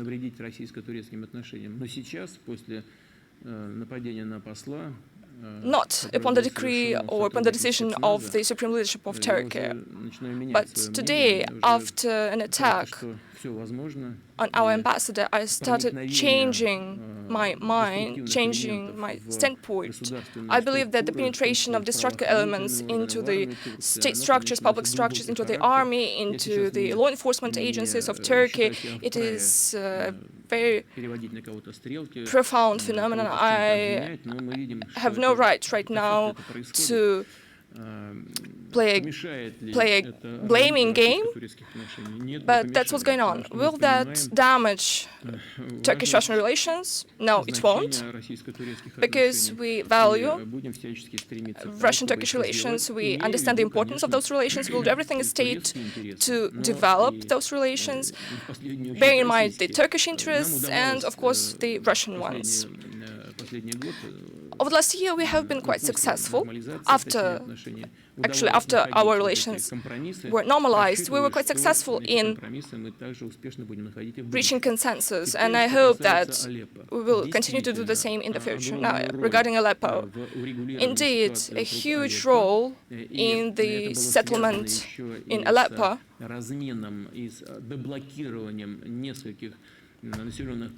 was played by the agreement reached, and that also had to do with an agreement to unblock those settlements where the majority of the population are Shias. I believe that all those processes, the presidents of Turkey and the leadership of Iran was played. I don't know whether it will be possible without our participation, but still the role of these two countries was instrumental, was crucial. I believe that this trilateral cooperation played a crucial role in the settlement around Aleppo, and it is particularly important. I have been informed just recently by the Minister of Defense regarding the final stage of this process. The final stage was carried out without military action. People were pulled back from Aleppo in a tune of thousands or hundreds of thousands of people. women, children pulled back from Aleppo, and over 100 million people pulled back from Aleppo, as well as hundreds of others from other villages in exchange of people of Aleppo. The largest international humanitarian campaign. It could have been successful without the active involvement of the President of Turkey, the President of Iran, the Turkish-Iranian leadership, and without our active participation. Of course, it could have been possible without goodwill and huge efforts of the President of the Arab Republic of Syria, Mr. Assad, and his team.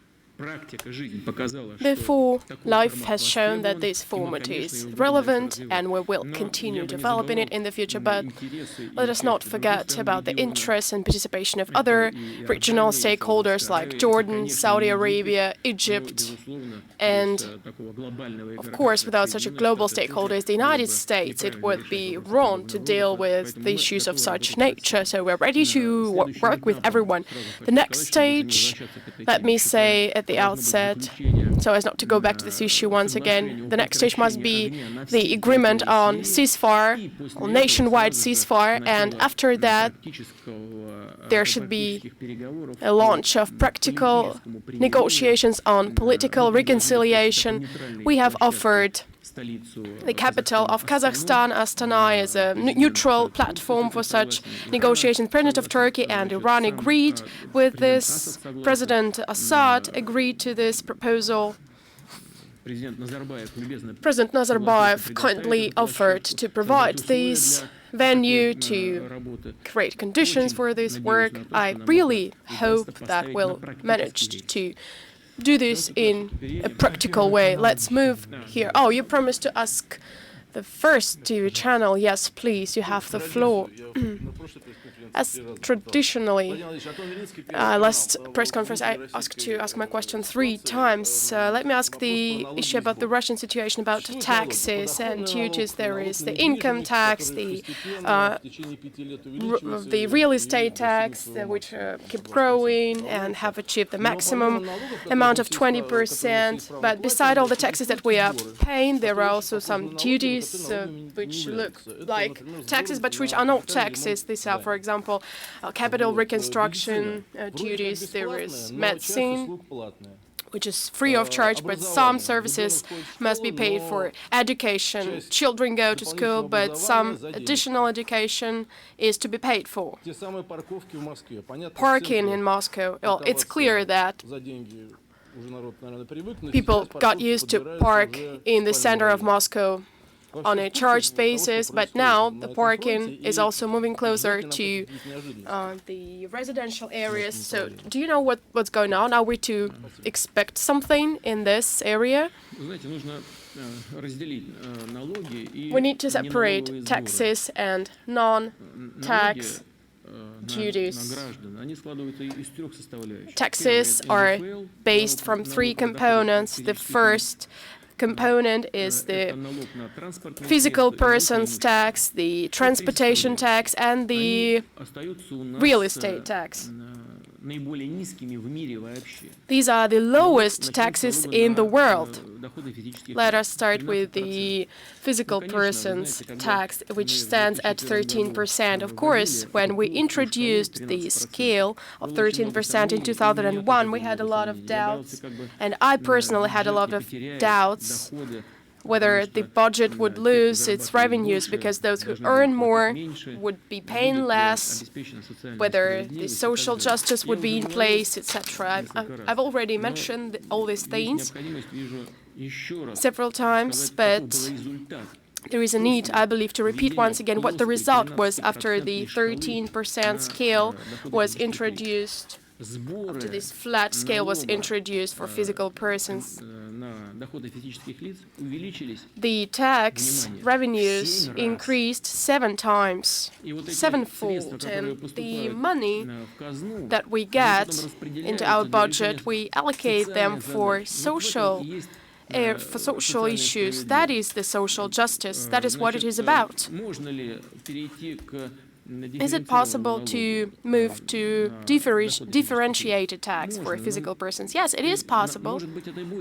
Maybe we would do this in the future, but right now I think it is not reasonable.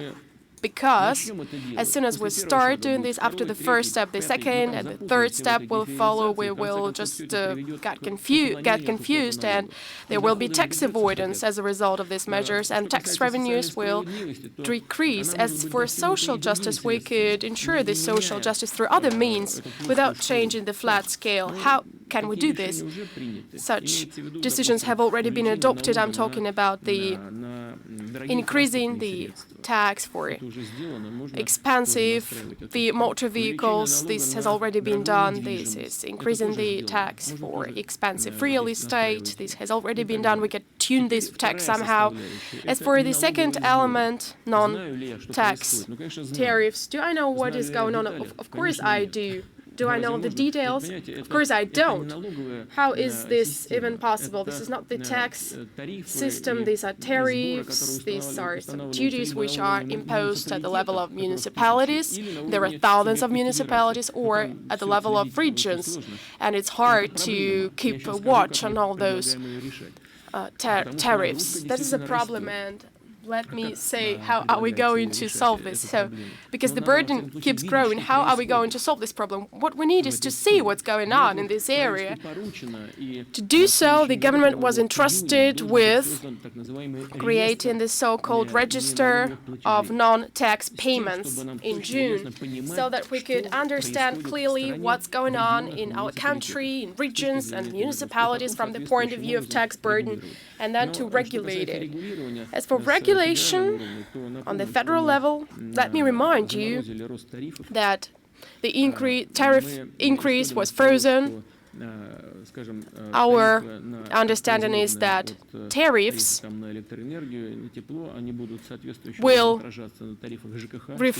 be reflected in public utilities tariffs, but the most important way to curtail the growth of tariffs is to decrease the inflation rate. And in the very beginning of our today's press conference, I mentioned 12.9% last year. This year, the inflation rate will be at the lowest, and if this year we achieve the level of 4%, this will considerably stabilize the tariff situation. Let's move to that corner, please. Mr. Peskov, probably you could see better since you are higher. You sit higher and you could see better. Maybe the miners of Kuzbas, the one who's sitting higher, could see better. Mr. Putin, my name is Zhituhin Vladimir. I represent the information website. I have two questions which are of much concern to the people of our region. The first is federal road M53, which lies through the center of the city and which creates a lot of problem. The city of Kemerovo is the only city in the Urals which does not have any bypass road. So I have a question to our Mr. Kurpatsky is ready to initiate the funding for this construction of this road. Is it possible to solve this issue at the federal level? And the second question is, we're extremely worried about the development of coal industry today. An opinion prevails that coal is a dirty kind of energy resource, and no one wants even to discuss the modern technologies. What is your opinion about the future of Kuzbas coal industry? The first question regarding the development of infrastructure. This is a comprehensive issue. This is the development of infrastructure and dealing with environmental issues. We are always in favor of such projects if there is someone who is ready to co-fund these projects. And let me assure you that we will do all it takes to support both at the federal and regional levels to support such progress. We will definitely consider the proposals that we receive from the regions, and we will try to make sure these projects are implemented, especially for such a region as Kuzbas, which has a considerable burden on environment. The second point is for coal and the future of the coal industry, of this primary energy source. Well, very few know, actually, well, talking about the need to use new alternative energy sources, and Russia is actually working on this, on hydrogen sources, on wind turbines, on solar energy. We're dealing with all these issues. Recently, I have visited one of Rosnano facilities. These new alternative energy technologies are being introduced very actively. But at the same time, let me draw your attention to the fact that the European Commission adopted a decision to decrease subsidies for these areas because it costs a lot today. We need to improve these technologies, of course, but as of today, it's quite expensive. These new alternative energy sources are very expensive comparing to traditional energy sources, not only for miners but also for other colleagues. I can say that in the world today, coal is used much more often than oil and gas combined. Coal is much more widespread than oil and gas. Coal continues to be a very important, a crucial component of world energy mix. So you're right. The question is about making this component more environmental friendly, about using the newest technologies. I know that Kuzbas is already doing this. Many industrial facilities, both globally and in our country, are creating new products using high technologies, including coal dust, which is being used. I'm convinced that if we follow this path, then Kuzbas and representatives of other mining regions of Russia will have good prospects for the future and good loading capacities. This has to do with the development of the Russian economy on the whole and of the world economy on the whole, metallurgic industries. Unfortunately, Russian metallurgic industry has dropped a bit. There are some current problems that we are facing, but I'm convinced that we will have a good future. Can I ask you a question about oil? Ria Novosti, you have the floor. To follow up on what my colleague has asked, I have a question about oil. What's going to happen to oil? What's going to happen to oil prices? As you believe today, the price for oil is about $40-50 per barrel. Is this enough for the Russian economy? And is the Russian budget ready for cuts in oil that we have agreed to within our agreement with OPEC? And what oil price is best for the Russian economy, as you believe? Well, currently, as far as I know, Brent quotes are not $45 but $55 per barrel. Just I watched them this morning, but we calculate our budget basing on the prudent and conservative assessments, around $40 per barrel. Going back to the first questions of our today's agenda, as bureaucrats put it, I want to say that the results obtained by us are built on the fact that the real situation was more difficult than what we had projected, as the 2016 budget was calculated with the $50 per barrel and it turned out to be $40. But despite that, we now can see the reversal of the GDP, a negative trend, and the inflation is low, and we've been able to preserve a chunk of our reserves. So it's a considerable factor in the overall analysis of the economic developments in this country.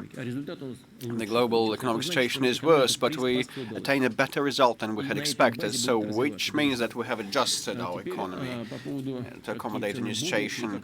And with respect to the new prices now and the impact on us, no one can say that for sure. It's a difficult matter depending on very many factors and uncertainties and imponderables. It's very hard to predict. Our Minister of Energy said that it believed in the second half of 2016 the overhang of commercial stocks will drain and the prices will stabilize at the current levels. And now with respect to how our economy responds to the curbed oil output. It was our deliberate choice. I must tell you, have a high level of production at the end of this year. The reduction that we assumed is 300,000 barrels per day for the 6 months starting from January to June. It's going to be a step-by-step incremental cut that will almost not have an impact on our overall production. It's acceptable for us, but we expect it to entail higher oil prices, which is already the case. And if this current trend is maintained, the effect for the federal budget, the companies and the country, what shall it be? An additional $10 in oil price will mean 750 billion rubles of additional revenues, and for oil companies, additional $10 per barrel will provide the income of 750 billion rubles more. So everybody benefits from that. It has been the first decision by OPEC to cut production in the last 8 years. Had it not been for our goodwill and commitment, we wouldn't have this result now. And we'll keep cooperating with OPEC, definitely. We will honor the commitment that we have assumed. There were no party to the cartel, to the organization. Though we are in close contact with them and we are to honor the obligations, although we are a free country, still want to attain the overall result, which is in our common interest, and we believe it's quite instrumental to cooperate in this vein. I mean the cooperation between OPEC and non-OPEC countries, probably over there. And we forget this sector, and probably in the center, someone in the center, and then we move over there. Ufa, you see the sign Ufa. So please provide the mic under the central camera, right under. But please don't raise your mic too high, because you will be in the view of the operator of the camera. Hello, Mr. President. Newspaper for Russia's sovereignty, Ufa. Marat Sagaratov, editor-in-chief. First of all, I'd like to pass an acknowledgement on the part of our readers for your contribution to our greater defense capability, for restoring the sovereignty of the Russian Federation. We know and hear quite well what you've been saying. You've been stating that if someone wants to live in semi-occupation conditions, it's not us, and we don't need a puppet government. We fully agree with you in this respect. But we believe that there are some issues, domestic ones mostly, that can be identified like as follows. Of late, mass media, mostly, well, they use like the hybrid or the cold, and other types of wars as part of their language. War is always there, present in these language formulas, and bearing in mind the good genetic memory of our people, of our nation, we keep recalling those wars, and we always were triumphant in those wars, although we suffered a lot and casualties were high, death tolls were high, and the nearest to us is the Second World War and the Great Patriotic War. It's the closest historical example.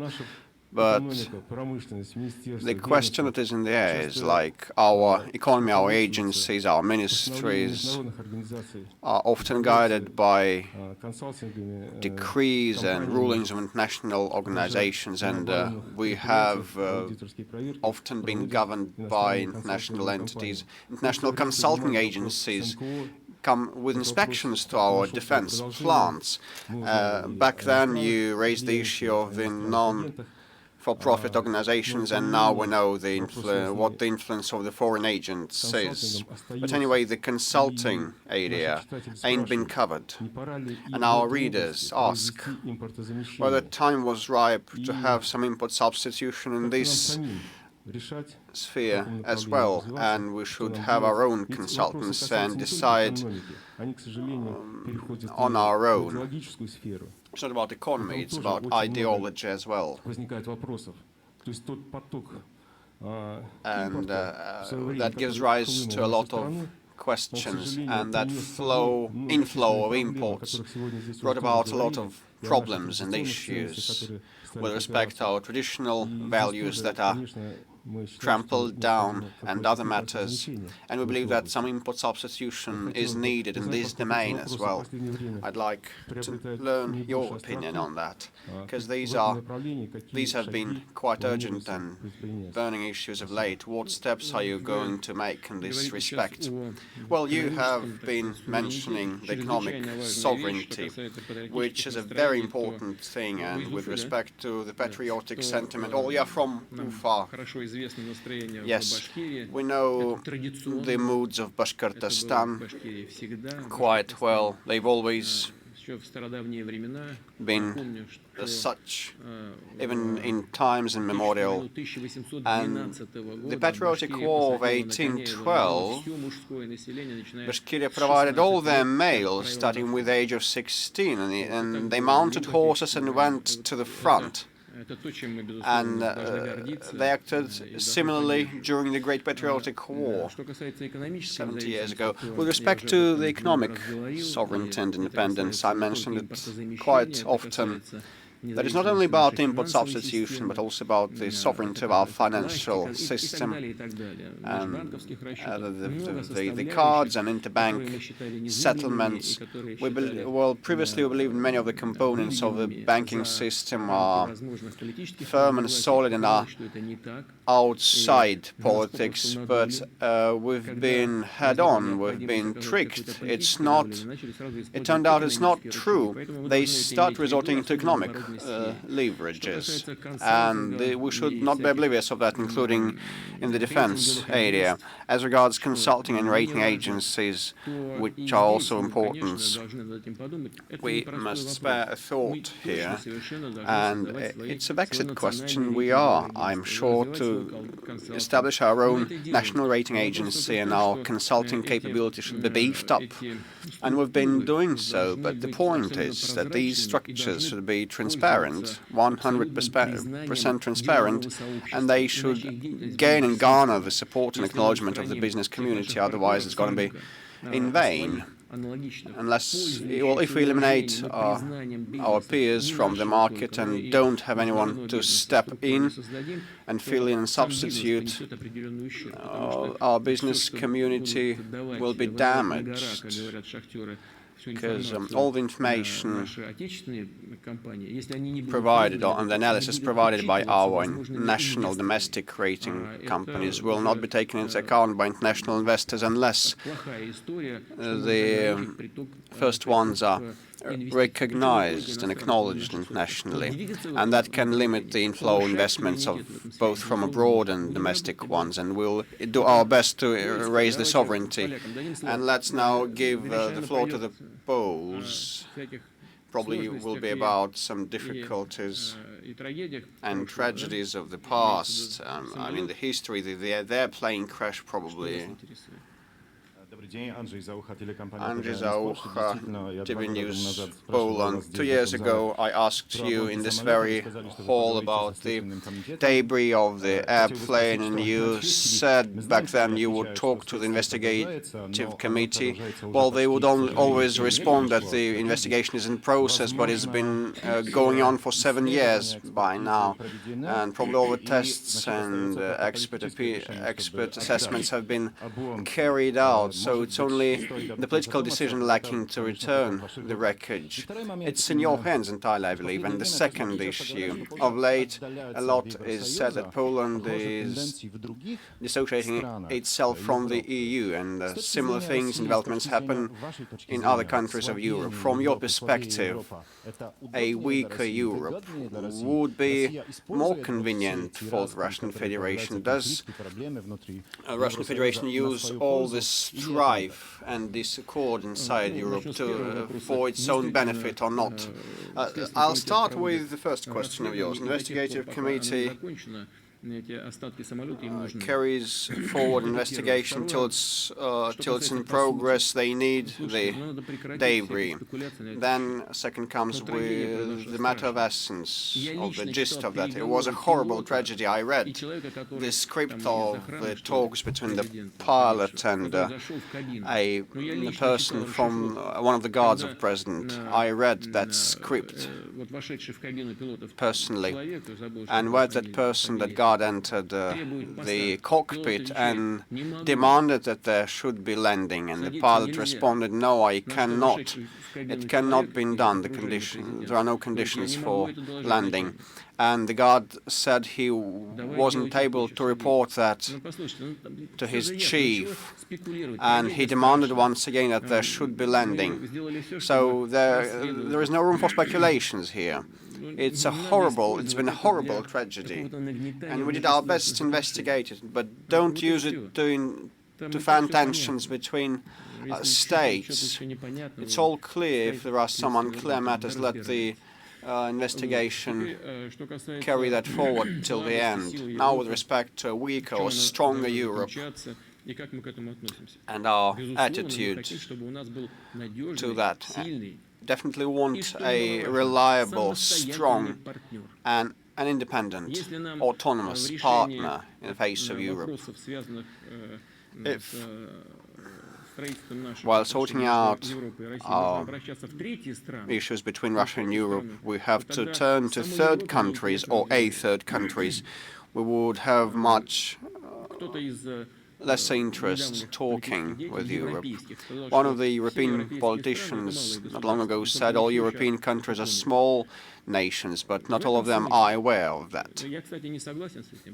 In this respect, I disagree, because there are great powers, great nations in Europe. I will not enumerate them, not to offend anyone. And we treat them like this. How should Europe have the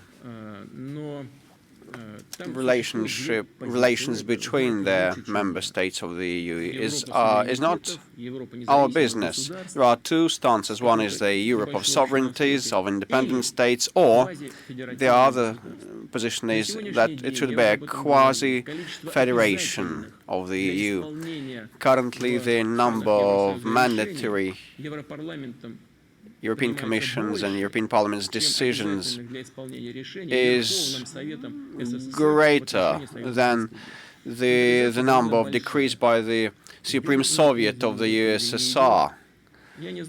They are becoming even more and more centralized. I'm not sure whether Europe benefits from that or not. It's up to you to decide, not us. As regards differences on migration flows and other matters, the Europeans themselves must find head or tail of this, make head or tail of this. And those countries that are against the current migration practices, they do care about their representation and participation. They don't like decisions imposed upon them from top to bottom. These are countries like Poland, Hungary. Well, these countries are to resolve these issues not with us. They shouldn't be in discussions with us, and they are not. They should discuss it with Brussels and other European capitals, no matter what patterns they have inside the EU. It's in our interest to develop our relationship with the European Union, and we'll do our best to do so. We want Europe to speak in one and the same voice. We want a partner, an equal partner to be able to talk to.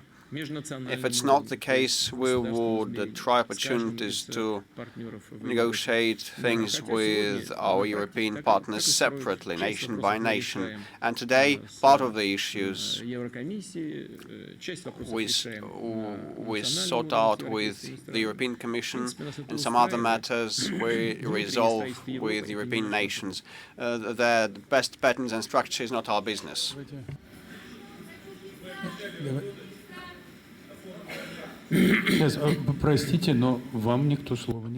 I'm sorry, but we didn't give you the floor. It's sort of a dictatorship. The floor is yours. Hello, Ilona Mir. Thank you very much for giving the floor to me. We are a TV channel representing all the CIS countries, and that's why the Eurasian Economic Union is of great relevance to us. And we're witnessing a certain paradox here. Some of the countries participating in it find it advantageous, others not so much. Armenia has managed to increase its agricultural export, whereas Kyrgyzstan is witnessing a reversal of that.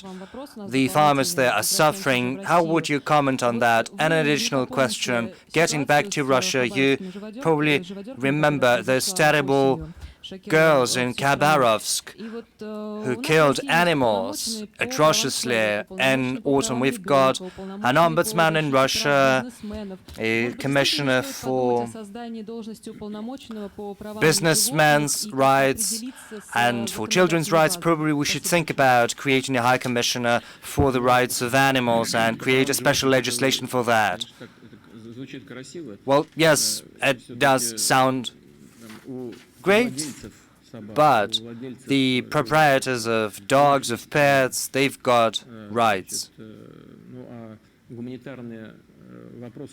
But humanitarian issues related to humane, not animal treatment of animals has a different area of regulation, but certainly this dimension has to be regulated. As you know, there are proposals that harsher sanctions should be introduced at the legislative level and that new norms should be adopted, and I would be happy to support them, even though this should all stay within the realm of the sensible.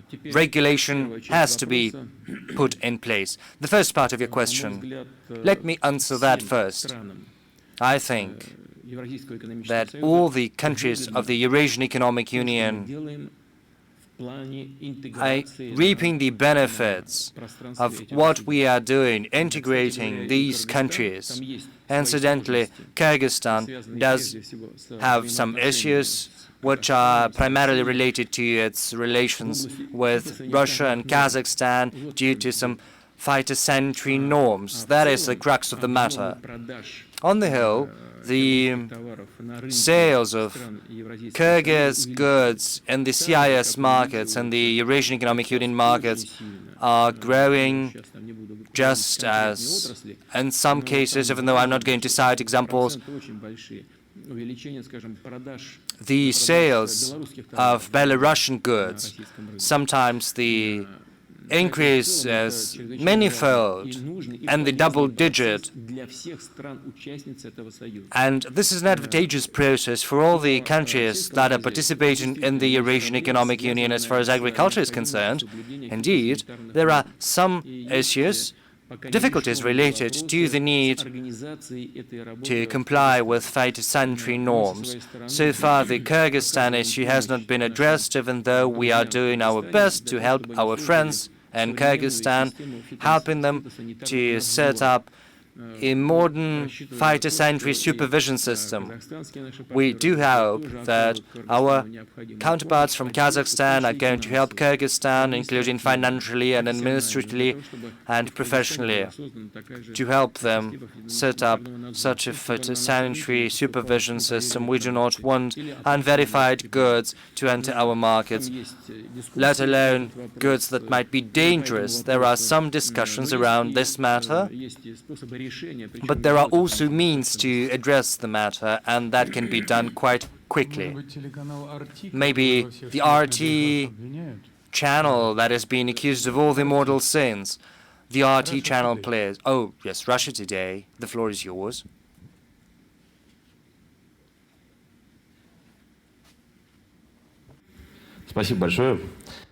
Thank you very much. Mr. President, good afternoon. I'd like to talk in general about democracy and the context of the recent presidential elections in the US. The American politics and the American politicians are most fond of talking about democracy, which makes the American people a unique case. Sometimes the American politicians say that other countries are lacking in democracy, and in that case, the US has to share some of its democracy with those countries lacking in it. Right now, these people that have been proudly bearing this banner on which it was signed, American democracy, even rank-and-file people have started to say that they have been betrayed, citing the example of the democratic elections that took place in the US. What's happening to democracy? Is democracy good? And another question, if you don't mind. I'm very concerned about that as a person. Recently, as you know, Oksana Sevastidi has been convicted. She's been sentenced to 7 years in prison for high treason. Don't you think it's too harsh a punishment for that text message which she wrote when she saw a convoy of military equipment moving towards Abkhazia? Thank you. As far as the court ruling is concerned, it's hard for me to comment on that because the judiciary, just as in all the other countries, has an independent branch of power in Russia. I, for one, believe this is a very harsh treatment. I'm afraid I don't know the details. If she wrote something in her text messages, well, she saw what she said what she saw, and she said what all the others saw. I don't know what's so terrible about that. I don't know about what happened. I'll look into the accusations, the charges that were brought against her in court. That's the first thing. Secondly, as far as democracy is concerned, yes, there are some issues. Our American counterparts have dismissed it, but the problem is primarily the archaic electoral system of the US, the two-stage elections. First, there is the direct election, and then the electoral college chooses the head of state. And it is all made in such a manner that there are some preferences, privileges given to some American states. We have to ask the American legislators about that. Probably that is because the population of those states wants to keep their privileges. But that is not up to us to decide on that. It's up to the American people. Besides, the current administration is still in power until January the 20th. The Democratic Party, right now in power, has probably forgotten the original sense of this word, given the blatant use of the so-called administrative resource, as well as the cause not to obey the decision of the voters, those calls that were addressed to the Electoral College. I draw attention to that matter But then everything is going to calm down, and this will just have to be taken into account when new electoral campaigns are held. Yes, just a second. Let's move a little bit. Dmitry, let's move there. Yes. Chess. What is that about? We've got to introduce some detente, so to speak. Thank you for this opportunity to ask this question. Denis Polikov, Permsky region, Congo, the Iskra newspaper. In November, all the Russians were supporting Sergei Karakin, who was participating in the World Chess Championship, vying for the Grand Master title with the Swede. And there was a hope expressed that this support is not going to be manifest when such large-scale events are held, but also that support is going to be provided to Belaya Ladya Championship. I'd like to ask a question. We in Permsky Krai do not see any support given to chess, nor in Congo, my birthplace, even though we've got wonderful chess players, chess trainers, chess professionals. When they propose that special lessons should be held in schools, here is told that there are other priorities such as dances or paintings and drawing. So my question is as follows, Mr. President. What are the prospects for chess in our country? Is there going to be a green light given to chess as an extracurricular activity?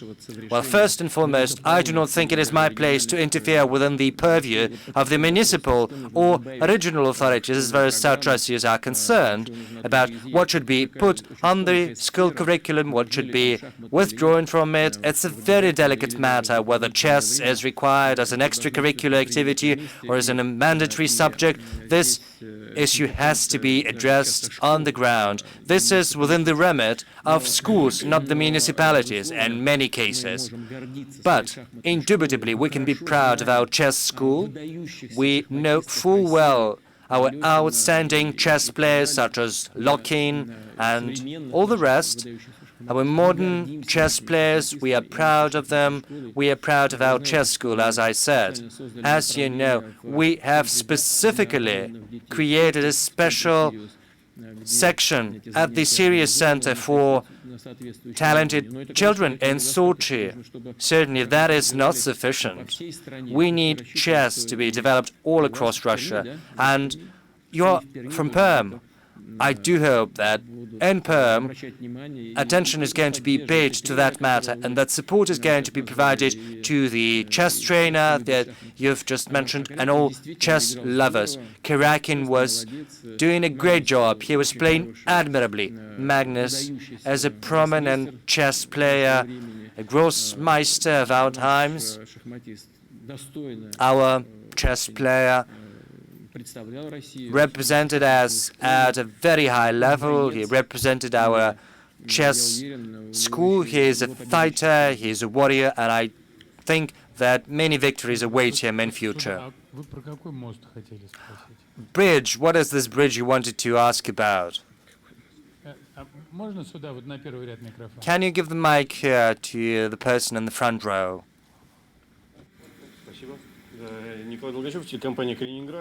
Kaliningrad company, VGT Culture TV channel. A question about the Crimea and the Kaliningrad. I am part of the council, the civil council on the bridge to the Crimea. The thing is, there is no official name for the bridge yet. It's called the Kerch Bridge, the Crimea-Azov's Bridge, the Crimean or the Russian Bridge. What would be the name that you would choose? And another important matter, getting back to Kaliningrad. Once bridge is built, what is going to be the next grand project? Something large scale. As far as Kaliningrad is concerned, as people call it, then it's going to be called, we can hold a referendum or a poll, something like that. the most important for the bridge to exist, and it is a secondary thing how to name this bridge. Well, there is some sort of a name that has become popular, the Kerch Bridge, let it be. In Kaliningrad, there are many other problems which have to be resolved as a matter of priority. And this is the issue of energy independence and self-sufficiency. It is a very important issue. It is related to the development of our cooperation with the EU. The relevant decision was made by the EU, according to which the Baltic states should be part of their energy grid, which poses difficulties for us, the difficulties related to energy supply in Kaliningrad that would require additional finances invested into the development of a new grid and to get Kaliningrad connected to this grid. I don't know why it is doing, because even now there are no substantial issues and problems in terms of electricity supply for the Baltic states. Everything is up and running quite efficiently. Our European partners keep saying that we need to get closer. We need to come up with new areas for fostering closer cooperation here without any clear reasons. They try to break ties in such a sensitive and important sector as energy. But we will resolve the issue of maintaining independence and self-sufficiency in terms of energy of Kaliningrad. You know that the supplies of LNG are planned, as well as the construction of a nuclear power plant or nuclear power plants. We do not rule out the possibility of using small-scale nuclear power plants produced in Russia. That is the priority which we have to address in terms of the Kaliningrad region, both in terms of energy development of the region and economic development. The second issue is road construction and development of infrastructure. Again, lots of problems there which are outstanding. I've mentioned two of those issues. There are many others. In addition to that, most importantly is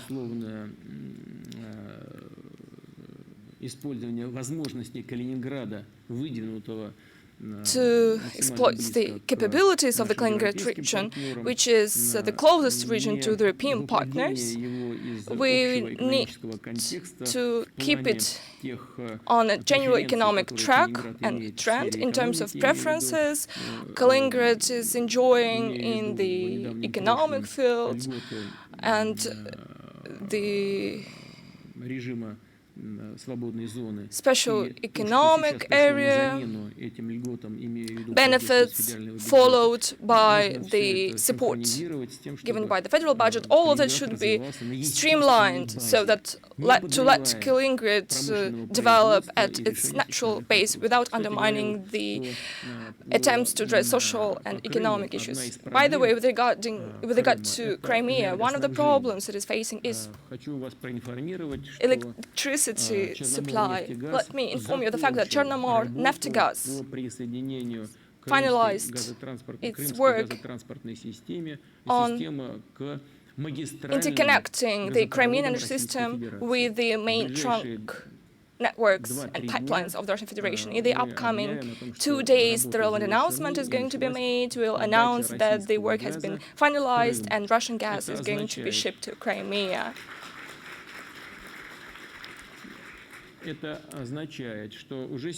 What it means is that already today, by the way, peak consumption in Crimea is 1,200, 1,300 megawatts, and 800 megawatts were ensured by supplies from Ukraine. Today, their own generation accounts for 1,100 megawatts. It was supplemented by mobile power plants. As a result, the capacity of 1,300 has been reached. And as soon as gas reaches Crimea, which is going to take place in the upcoming 2 or 3 days, as soon as Russian gas is going to end up in Crimea, they're going to be launched the construction of 2 power plants, each at the capacity of 470 megawatts. That would imply that total generation will be estimated at the level of 2,000 megawatts, 1950 to be precise. If peak consumption, if peak demand is 1,200 megawatts, then the surplus electricity generated that would be used to force the economic development of Crimea would be 800 megawatts. It is a very good starting framework for fostering recreation, tourism, and infrastructure development in Crimea, which is a great step in the development of Crimea. Hopefully, we'll be able to make Crimeans happy in the nearest future. From that side, I believe that we haven't been to Caucasus. As far as I can see, Caucasus today. Please pass the mic there. Thank you very much. Good day, Mr. President. My name is Armina Erebetan. Caucasus today, North Caucasus Federal District, Pyatigorsk. I've got the following question. Today, international community is fighting terrorism. It is fighting international terrorist organizations called Islamic State. Unfortunately, many in Russia mention this name in mass media, and they are mostly referring to that very name. But we know that terrorism has nothing to do neither with statehood or religion. Wouldn't it be right to ban using the term Islamic State, at least by mass media? So what agency do you represent? Caucasus Today. Is it allowed to ban anything in respect to your agency? I believe that would be no good. Of course, I wouldn't want to use the word Islam in one row with the word terrorism. That would be right. In vain. Yamal. Let's give floor to the northerners so that they not hold grudge. Maybe we can give the floor to you or to the lady. We're just jumping up.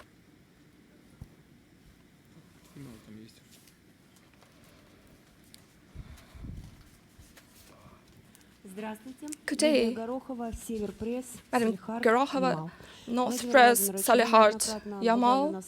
Vladimir Vladimirovich, you have been to Yamal on many occasions. You inaugurated many projects there. Let's be frank. For a long time, Yamal will continue to be a major driving force of the Russian economy. Lots of projects being implemented in our region. Unfortunately, we lack roads. The project for the construction of the North Latitude Corridor has been developed. The railroad agreement has been signed together with the railroads. But my question is when the construction will actually start. And one more question. Right now,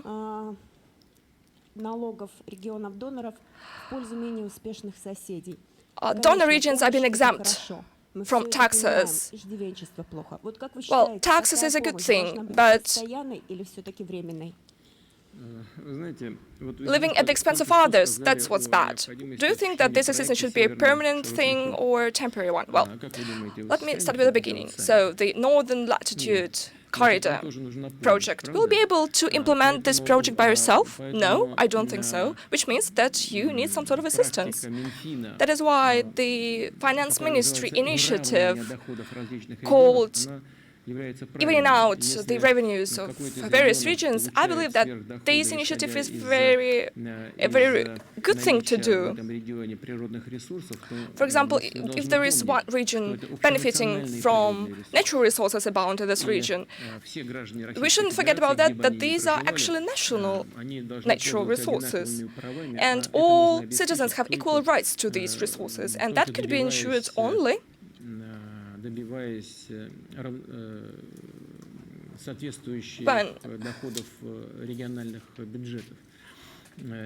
the regional budgets receive revenues at the proper level, revenues that they need. But of course, it doesn't mean that some regions should live at the expense of others. Of course, we need to encourage regions to expand their own revenue base. I'm not going to go at length here. Generally speaking, I can say that we keep working on that. Regarding the project that you have mentioned, the questions that you have raised, when this project is going to be launched, it's going to be launched as soon as this project is deemed economically expedient, as soon as there is assurance that this project is going to generate revenues and profits. Of course, it is a very important project for the economy of our country because it would diversify our transport system, it would put some burden away from the Trans-Siberian Railroad. It would expand the activities of the Yamal port, the port of Yamal. This port is already functioning. Very soon, one of the largest enterprises is going to be set up there. So this project is being implemented quite efficiently. I'm referring to the Yamal LNG project. It is one of the largest investment projects in the world. As of today, it was quite a surprise that Novatek, together with partners, European partners and Chinese partners, even some partners from other countries, including the Japanese, are capable of being successful on this track over such a short period of time and against such difficult circumstances. I'm only happy for them, and I wish them success in bringing this project to its implementation, no matter, even despite the fact that many are trying to pose difficulties to that. But for me, it is only obvious that this project is going to be implemented and is going to be successful. In addition to the implementation of this large-scale projects, the need for infrastructure development in the region will only grow, and I'm sure that we will be able to come to that, and the sooner the better.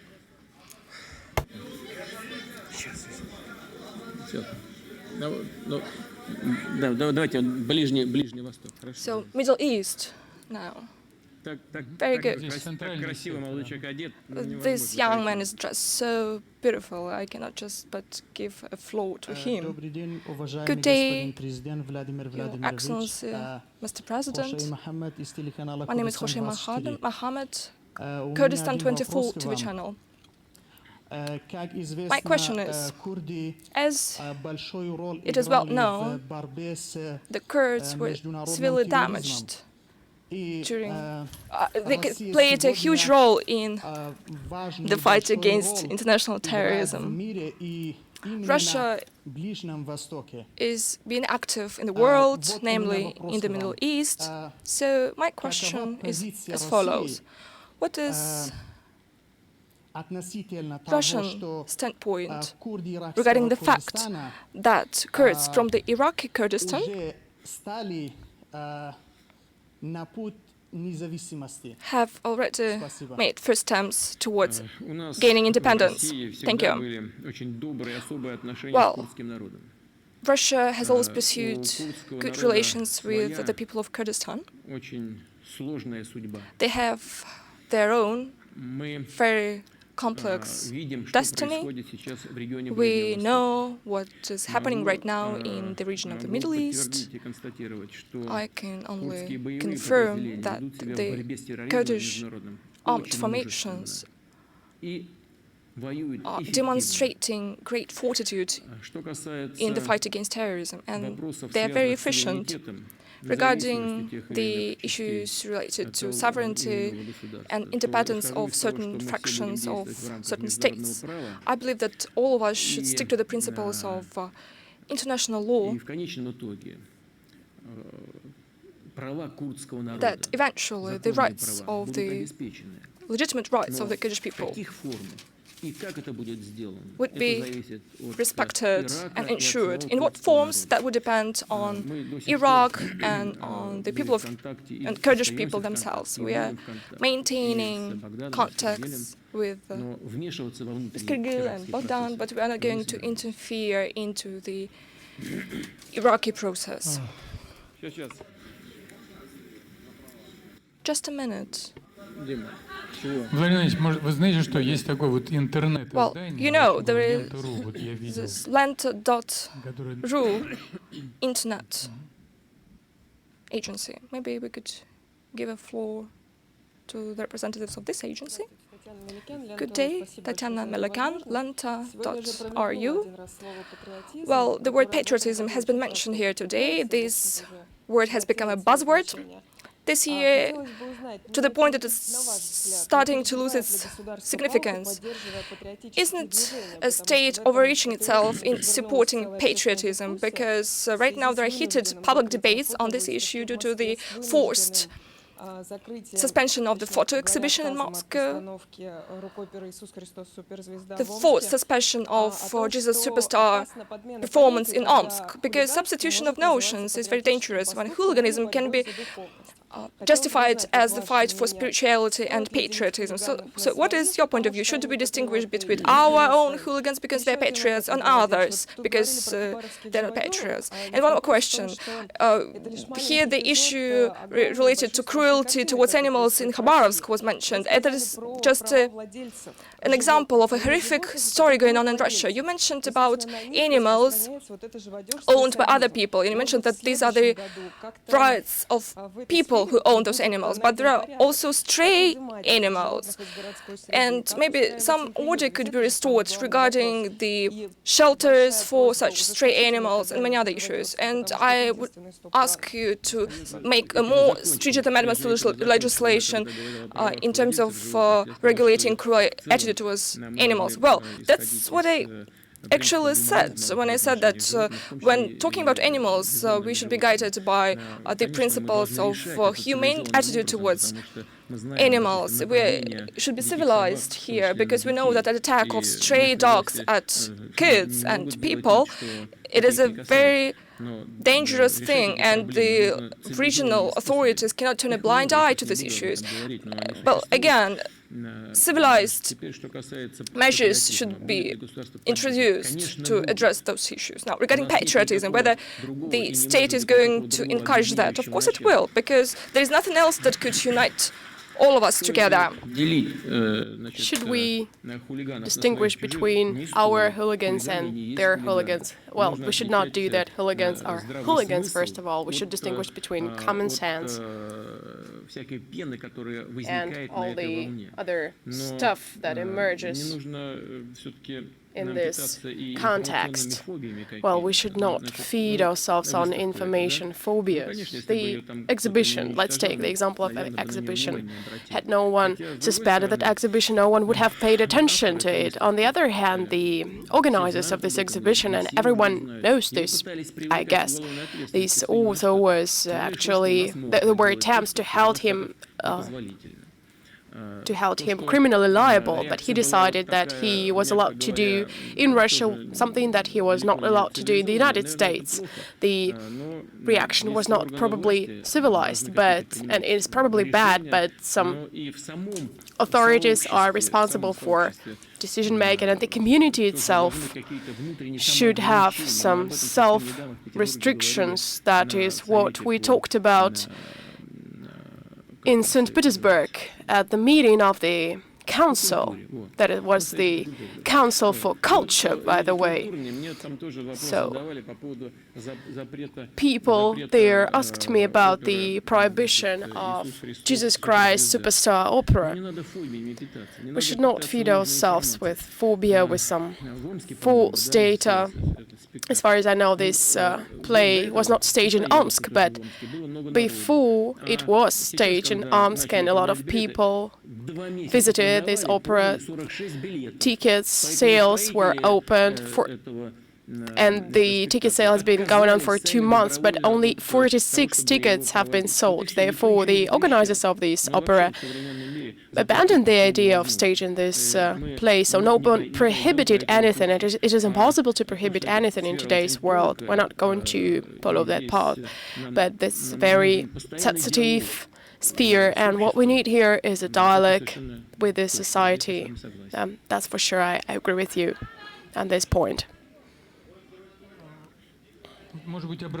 Maybe education? Let's give the floor to this young lady.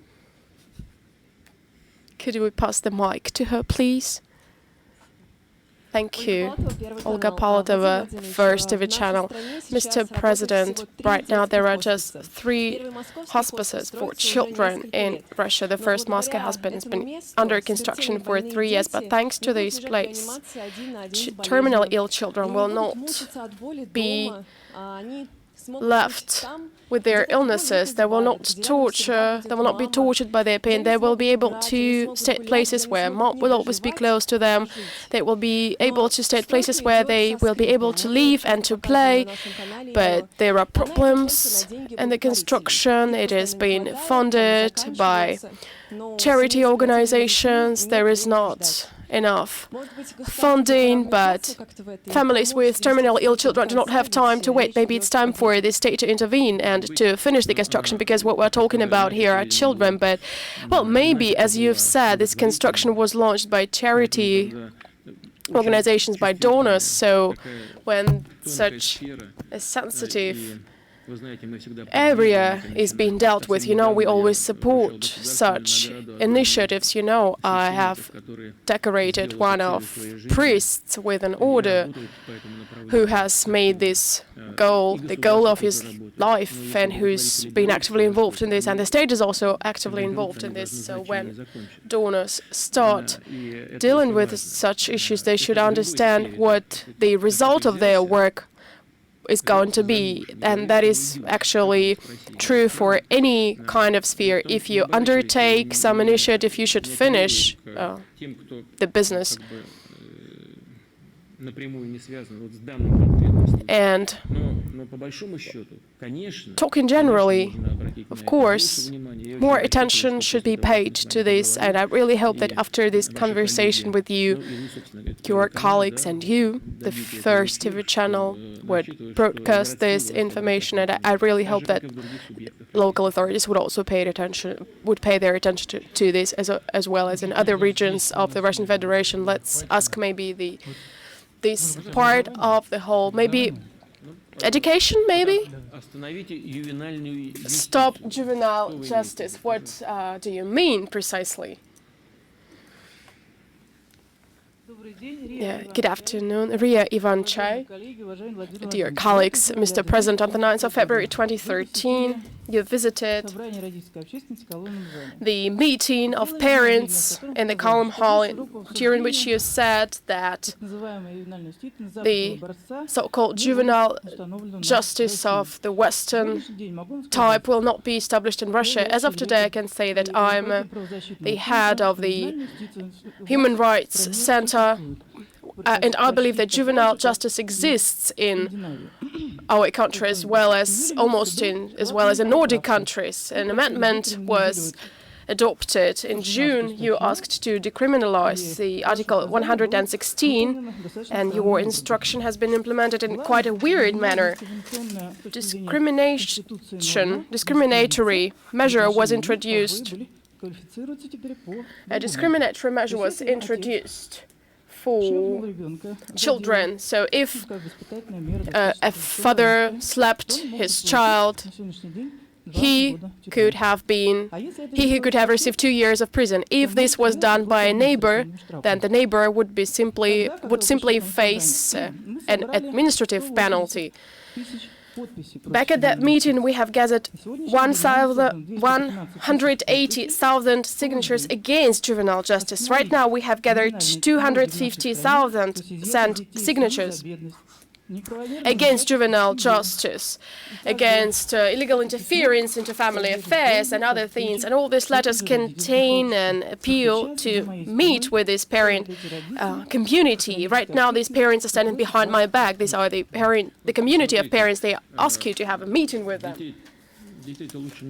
Well, no one should spank children, no one should slap children and make a reference to traditions.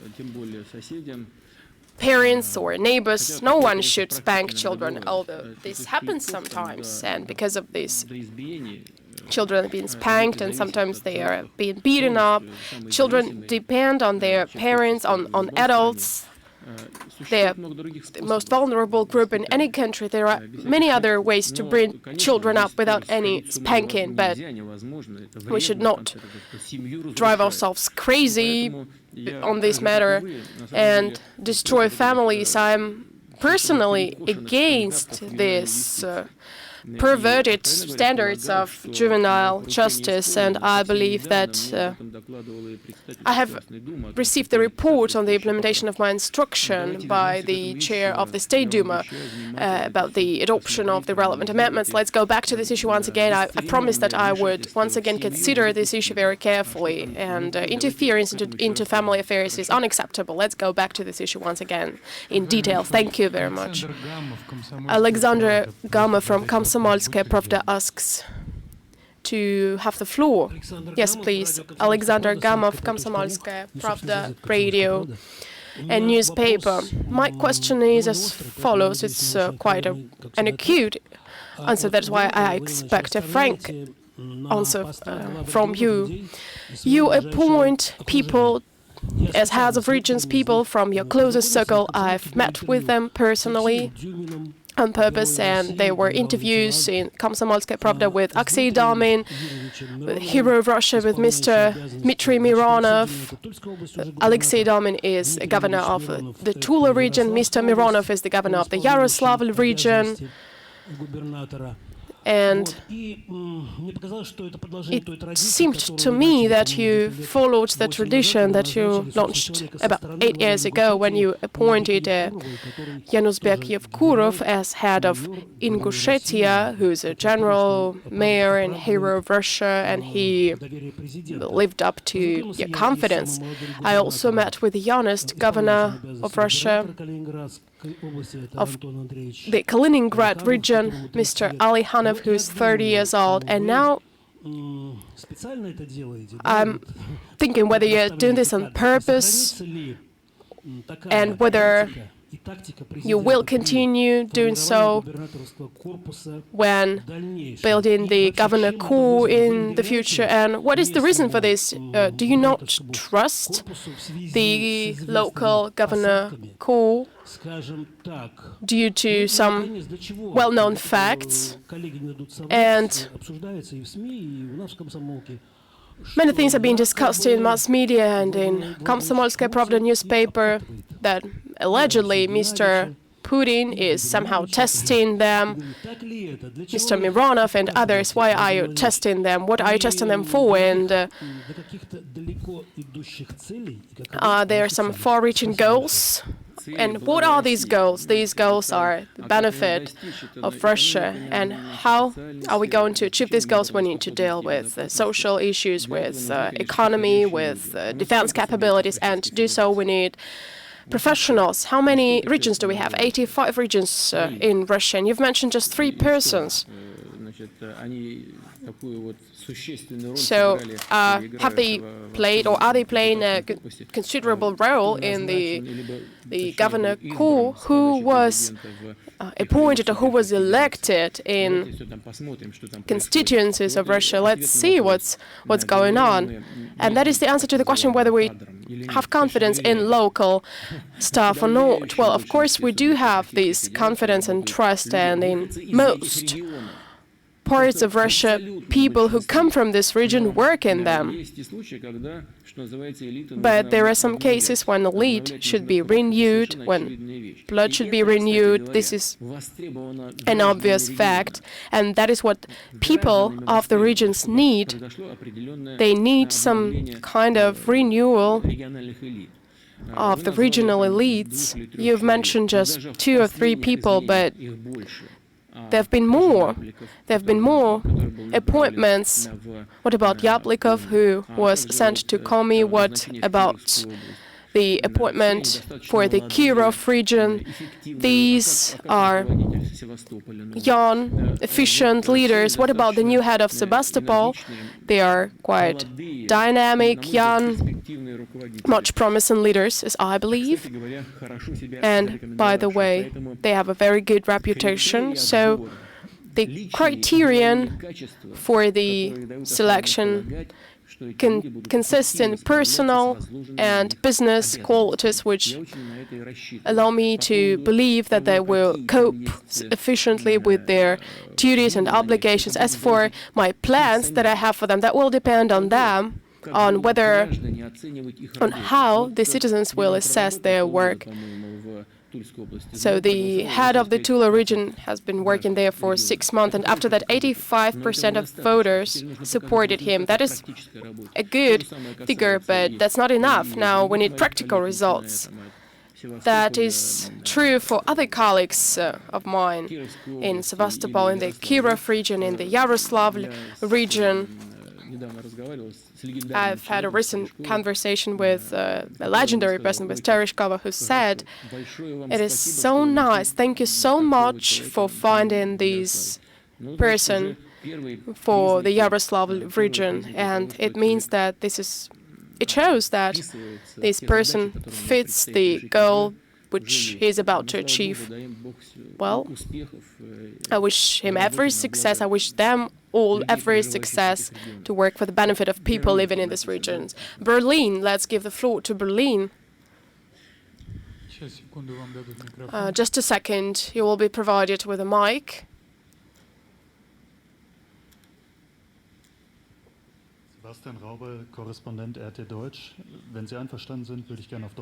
If you agree, I would like to ask my question in German. Thank you very much for this opportunity to ask the question. As you see 2017 in terms of, how do you see 2017 in terms of the relationship with the West, if we think about the new start in the relationship with the US? And now, after the terrorist attack has taken place in Berlin, maybe we should consider the future of relations with Germany. The grandson of Stalin died yesterday. What can you say about him? Kirill Serebrennikov is really afraid of Stalin rehabilitation. How do you see that? Is there any possibility to rehabilitate Joseph Stalin in terms of his successors? Is that all? As regards the relationship between Russia and Europe, I have already answered a similar question from your Polish colleague. It was not us who started the worsening, the deterioration of the Russian-European or Russia-EU relationship, Russia-Germany relationship. We didn't impose any sanctions against Germany. We just responded to the restrictions imposed at Russian economy. But we will make all necessary cancellations, although the agricultural manufacturers lead us not to do so. We'll do so still in the event that our European partners abolish the anti-Russian sanctions. Well, what has happened? Let's look at it in a fair-minded way. What brought us here? At the outset, our European and American friends acted as guarantors of an agreement between President Yanukovych and the opposition. Next day, it was violated, and they seized the power. Instead of denouncing, condemning the anti-constitutional coup and calling for the implementation of the treaty that was signed by 3 foreign ministers of France, Germany and Poland, the West backed that anti-constitutional coup d'etat, and the residents of Crimea therefore wanted to reunite with the Russian Federation, and it all entailed a bloody massacre in Donbass. But what was the underlying circumstances for that? Surprisingly, it was the impossibility to come to terms on Ukraine's association with the EU. Can these purely economic matters be brought into this new domain? And can they become the underlying reasons for such bloody tragedies?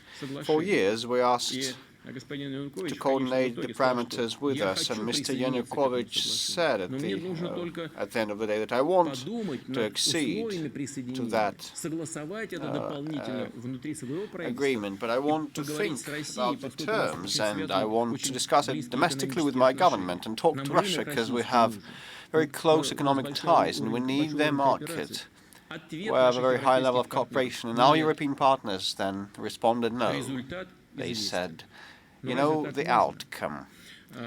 It's improper, anyway. We don't think it's us to blame for that. We didn't begin all that. We didn't mastermind it. And what has been happening ever since, after that coup d'etat, under the guise of acceding to that association treaty, immediately was all of a sudden postponed. They did the very thing that Yanukovych had proposed. They procrastinated for a year or even more, and later they decided it should be ratified and postponed it once again. What is happening now? After the Netherlands referendum, Europe is reluctant to implement that.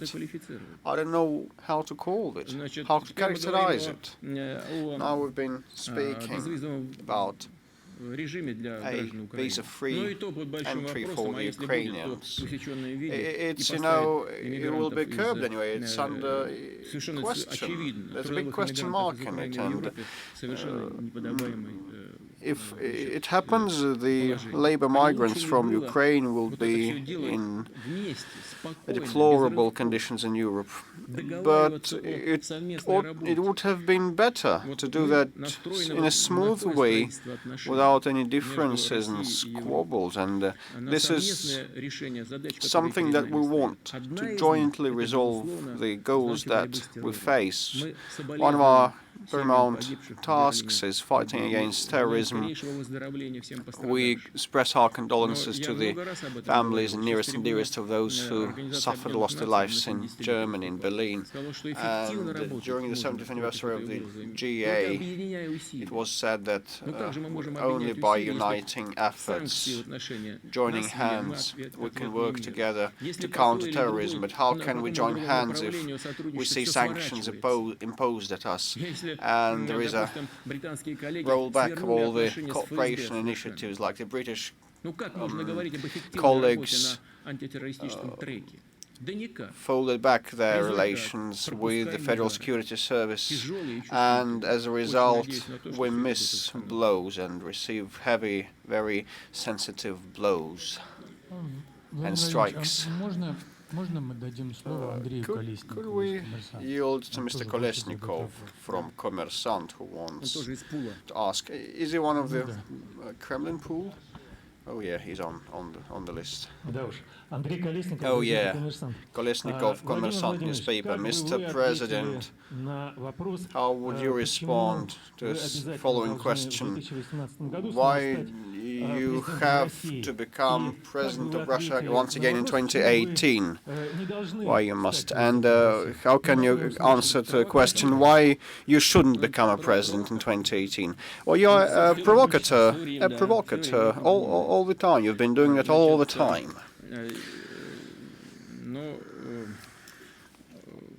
Well, I'll give a standard answer because it's an attempt, unlawful attempt.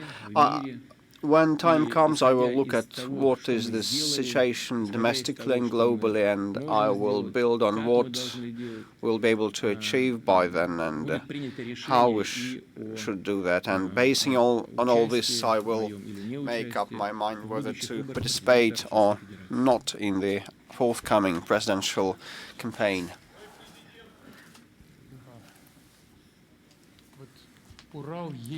Ural Yeltsin.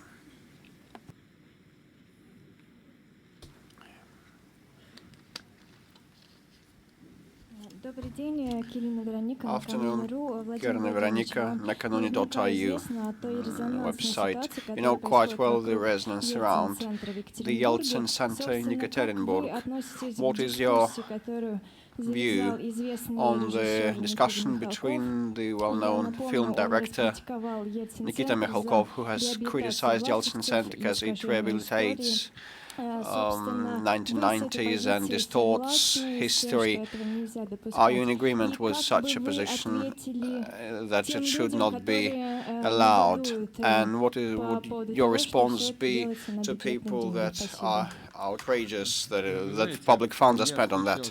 You know what? I had a meeting with Mr. Mikhalkov and Valentina Imashu, with Tatiana Dyachenko. We discussed all that. Probably there are still some pending questions that require additional thorough study. I am probably referring to how information about Russia's history of the newest age and since the start of the perestroika and previously has been presented. And my colleagues concurred with me that possibly there is a need to nail down some of the things, but I'm against, anyway, continuously aggravating these matters. Discussions and debates are okay. There is nothing untoward about them. Some people like it, others are more liberal about the developments and prospects. Some people are more conservative and traditional ones. We've always heard those looking at the West and those supporting the traditional lifestyles. When we've been memorizing 1917 developments, and when at a time when we will mark 100 years since the revolution, we should lead towards reconciliation, not clefts and inciting tensions. This would be my response to your question. There's a play card over there.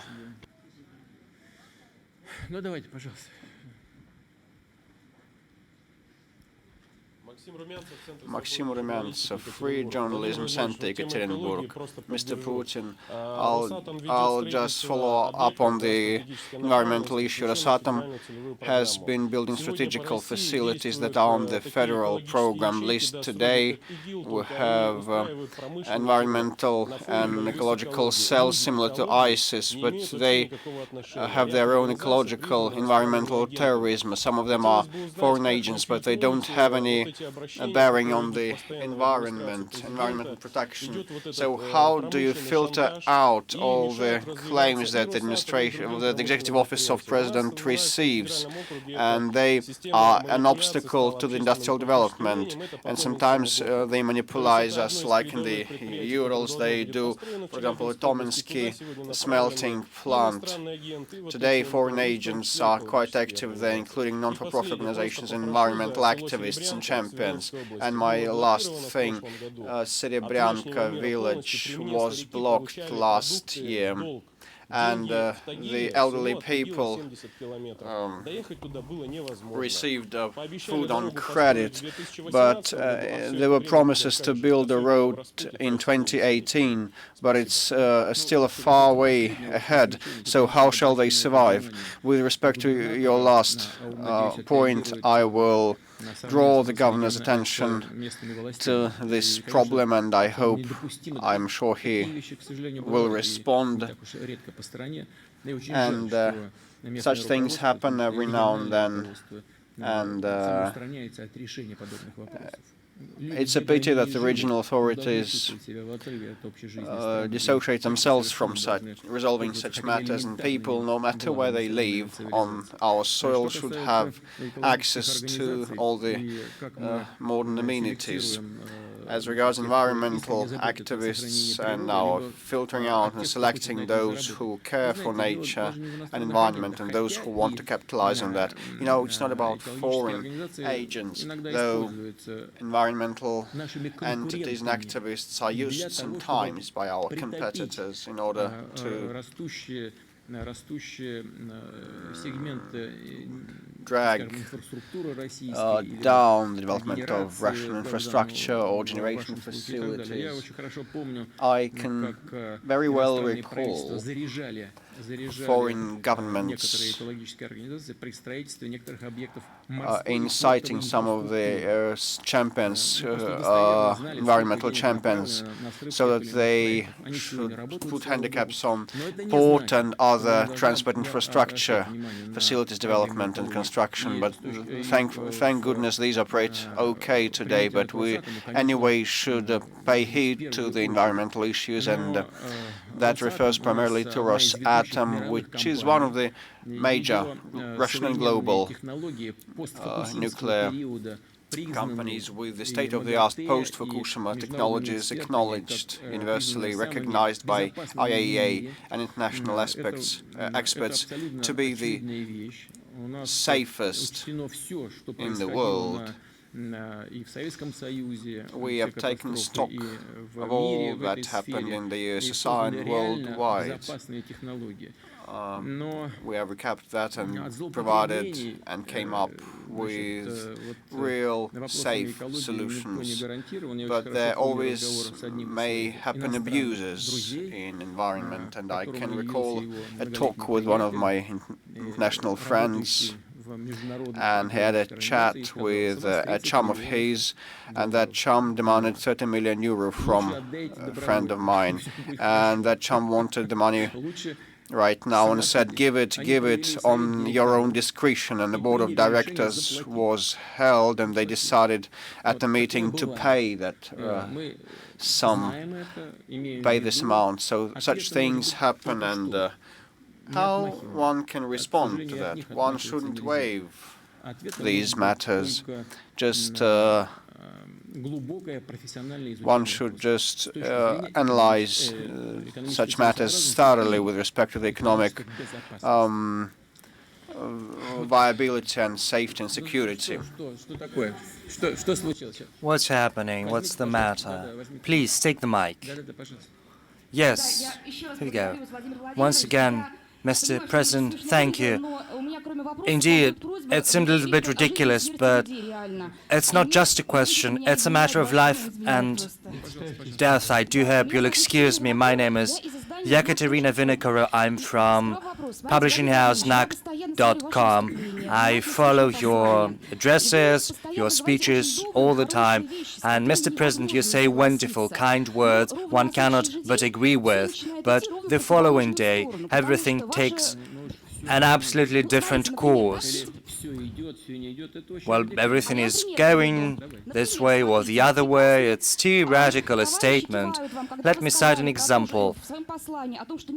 Yes, everyone is nodding when you say in the federal address that hooligans should be punished. A man was beaten in St. Petersburg, a friend of mine, from the national movement, beaten by people who call for purges and government, or another movement, 40. They say they are an Orthodox movement, but they profess such views which make people hate the Russian Orthodox Church. They started to stand for a construction of a religious site, a church. They denigrated the citizens. And all that is happening even though you've been talking about the consolidation of society, about reconciliation. Or another thing you mentioned, we are very sensitive to terrible things that are happening. Igor Ivanovich Sechin, a prominent figure, well, they say that he's building a house in Barvika. He is a chief executive officer of a state-run corporation. He files a suit against the journal, the newspaper. What is happening? And you also said that you champion the mayor elections. But, you know, for some years, elections of mayors had been abolished. So everyone fakes listening to you. So you say one thing, but in practice, an entirely different picture is what we are witnessing. And the second thing, a request. A journalist, Alexander Sokolov, has been detained for 2 years. The accusations brought against him absolutely are not clear. There is no objectivity, no hope of justice. Another journalist who published a video about cruel treatment of a boy. She wanted justice, but she was put into prison. Mr. President, we have to do something about this sadistic tendency, proclivity our justice system is manifesting. Well, about this sadistic accusatory bias of the judiciary, I have to say that recently we have largely humanized our legislation. I refer in particular to the penal code and to the administrative violations and the punishment for them. Right now we are introducing some fundamental changes into the system. We are doing that consciously, and we're going to continue with that work. With regard to what you said about those radical views being expressed or radical actions, we have to understand that we have a large country, and some people champion liberal ideas, organizing provocatory exhibitions, trying to draw the attention of the public to what they're doing. You've got to remember that measure has to be observed. The same goes about the so-called hooray patriots, as we call them in Russian. We should avoid any perversion, any distortion of these ideas. With regard to those persons that you've mentioned, I have not even heard of them. I have not heard those names. I promise to look into that. I do not know whether the decisions made were just and fair. Now, as for the construction conducted by our businessmen, by officials of the state corporations, the construction of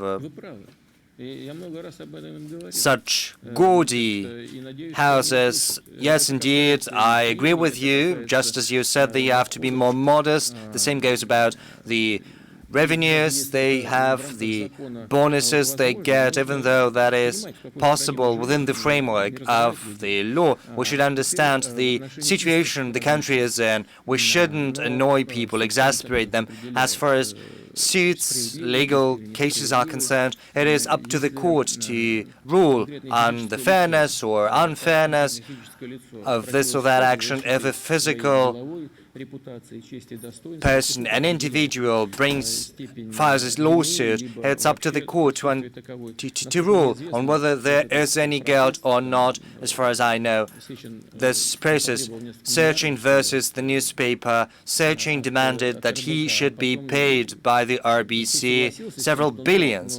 The court agreed that he was right, but I think the sum was brought down to 360,000, so just a small sum. Indeed, many prominent figures, cultural figures, come to me of different views, and they say that journalists are terrorizing them, they are persecuting them, they persecute their children. I'd like to address you and your colleagues. I urge you to tread cautiously, to be careful about what you do. You should avoid interfering within the private life of cultural figures, athletes, and other prominent persons, we have to act cautiously. We've got to elaborate some rules and stick by these rules based on a high cultural level of our country. And just a moment, CCTV, please.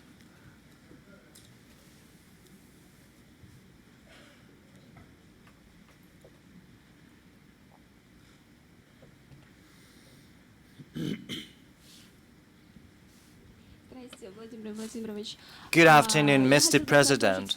I'd like to follow up on the question raised by Russia 24 channel. Right now, the world has become increasingly complicated. Migrants in Europe, terrorist attacks in Europe and the Middle East, the ongoing instability, and a new president in the United States.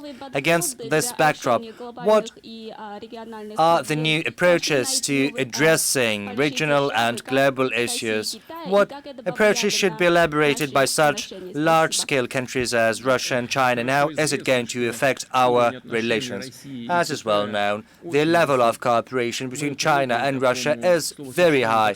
We've got accustomed to such a phrase as strategic partnership, but this is more than just a strategic partnership. What we've got between Russia and China over the recent years is something greater. Economically, China is our largest trade partner as far as any single country goes. Yes, we see some decrease, which is due to some objective circumstances. I refer in particular to a drop in oil and gas prices, but we are diversifying our relations, which is particularly encouraging to me. The trade in high technologies between Russia and China in manufacturing industries has significantly increased recently. We've got large-scale projects in aviation and space exploration. We've got good prospects in energy, including in nuclear energy.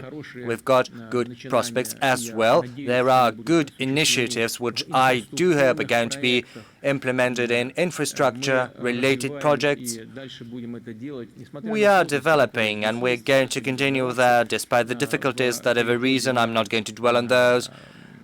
As I said, we will continue to settle our relations in national currencies. Renminbi is already used by the IMF as a reserve currency, on which occasion I'd like to congratulate our Chinese counterparts. We've got a shared position on many issues in the international arena, which indubitably is going to be a very good stabilizing element in all international affairs.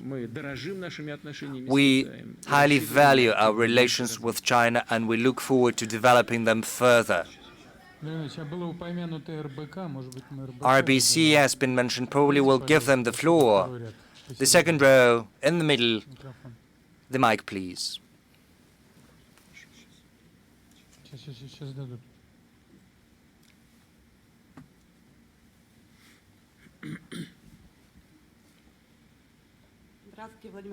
Good afternoon, Mr. President. Naria Golimova, RBC. I'll probably start with the question I wanted to ask the last, but since the journalist of RBC that has been arrested has been mentioned, you said you never heard of Alexander Sokolov. Last year, you promised to look into what is happening to him. He has been accused of extremism, nothing has happened, and he is being on trial. So a request, yes, you've been busy, you've had no time to look into it. I'm sorry for interrupting you. Most probably after such public things, the administration has looked into it. If it has come to court, then it's more complicated than that. So I'll look into that once again. You've said about the responsibility of the media and the context of those lawsuits. That's true, but on the other hand, Igor Sechin is filing suits, is going to court with media, RBC, Forbes, Journal, Novaya Gazeta, and the outcome is always the same. Igor Sechin emerges triumphant, and courts have been demanding that articles that displease him should be destroyed, or as far as Vesti is concerned, a whole edition of the newspaper should be destroyed. Don't you think that it's a very dangerous precedent? Are you outraged by Mr. Sechin, by the courts, or by the character of your information? You see, you've got to be very careful. What about those newspapers or Mr. Sechin? What should they do? Do you think they should go to your newspapers with weapon? No, they go to courts to settle the score, to protect their reputation. Well, I know that he filed a lawsuit against RBC. He wanted 3 billion, but he got 300,000. That is just a trifle for the RBC. I don't think that's going to affect negatively the financial activities of the holding.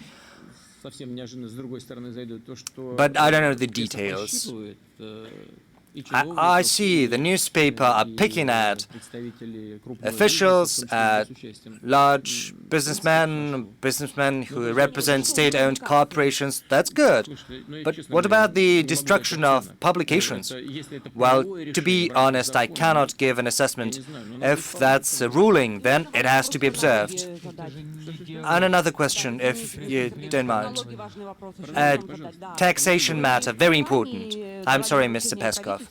During your federal address, you instructed the government to draft a proposal that the taxation system should be fine-tuned after 2018. What's your own view of the taxation system post-2018, and what would be your view if a decision is taken to introduce higher taxes on business and on citizens? Thank you. In 2014, we took a decision not to raise taxes for business, and that's what's happening. Despite various proposals put forth by various ministries and agencies to introduce exemptions, eventually we managed to not resort to increasing tax burden on the business community. Not only did we do that, we also introduced a whole set of preferences for small and medium enterprises. Right now, we are thinking about the ways how to remove the burden from self-employed, to let them get legalized, to get settled and feel more comfortable. These are grand steps. We were speaking about advanced development territories and many other preferential treatment regimes. We were talking about preferences in agriculture, where there are only two ways to reduce tax burden legally. We are discussing the opportunity to cut down on payments to social funds with respect to high-tech companies. We have been working in all those areas quite efficiently. Indeed, in 2018, everything will come to an end. And right now, in a calm working atmosphere at the level of government, forensic community, and business community, hopefully with the participation of the RBC TV channel, because RBC is specializing in analyzing the atmosphere in business. I often watch your shows, your programs. You've got very good experts working on it. I hope that all together in a normal, standard atmosphere we'll come up with our action plan for the next 4 years, 4-year period. And after the relevant discussions, a decision will be made conducive to sustainable climate for the business community for 4 more years, at least. Vladimir Vladimirovich, I saw Irkutsk alcohol billboard. I believe it's about the tragedy that took place there. The floor is yours. Where is it? closer to the cameras. Back rows. Good day. Regional newspaper, Irkutsk region.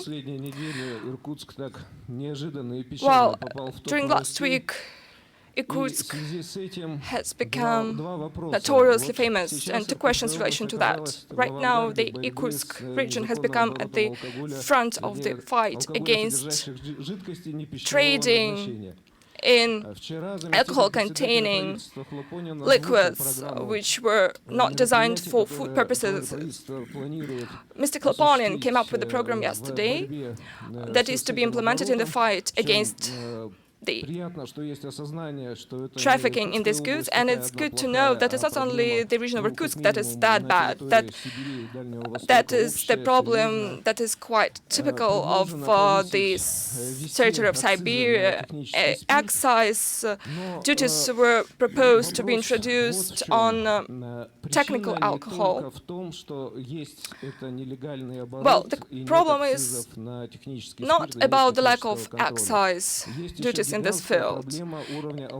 It's rather the problem of the high level of alcohol abuse in Russia, because among the victims, there are lots of people with low income who are not capable of purchasing vodka in stores. That's why they are forced to turn to bootleggers, to illegal traffickers.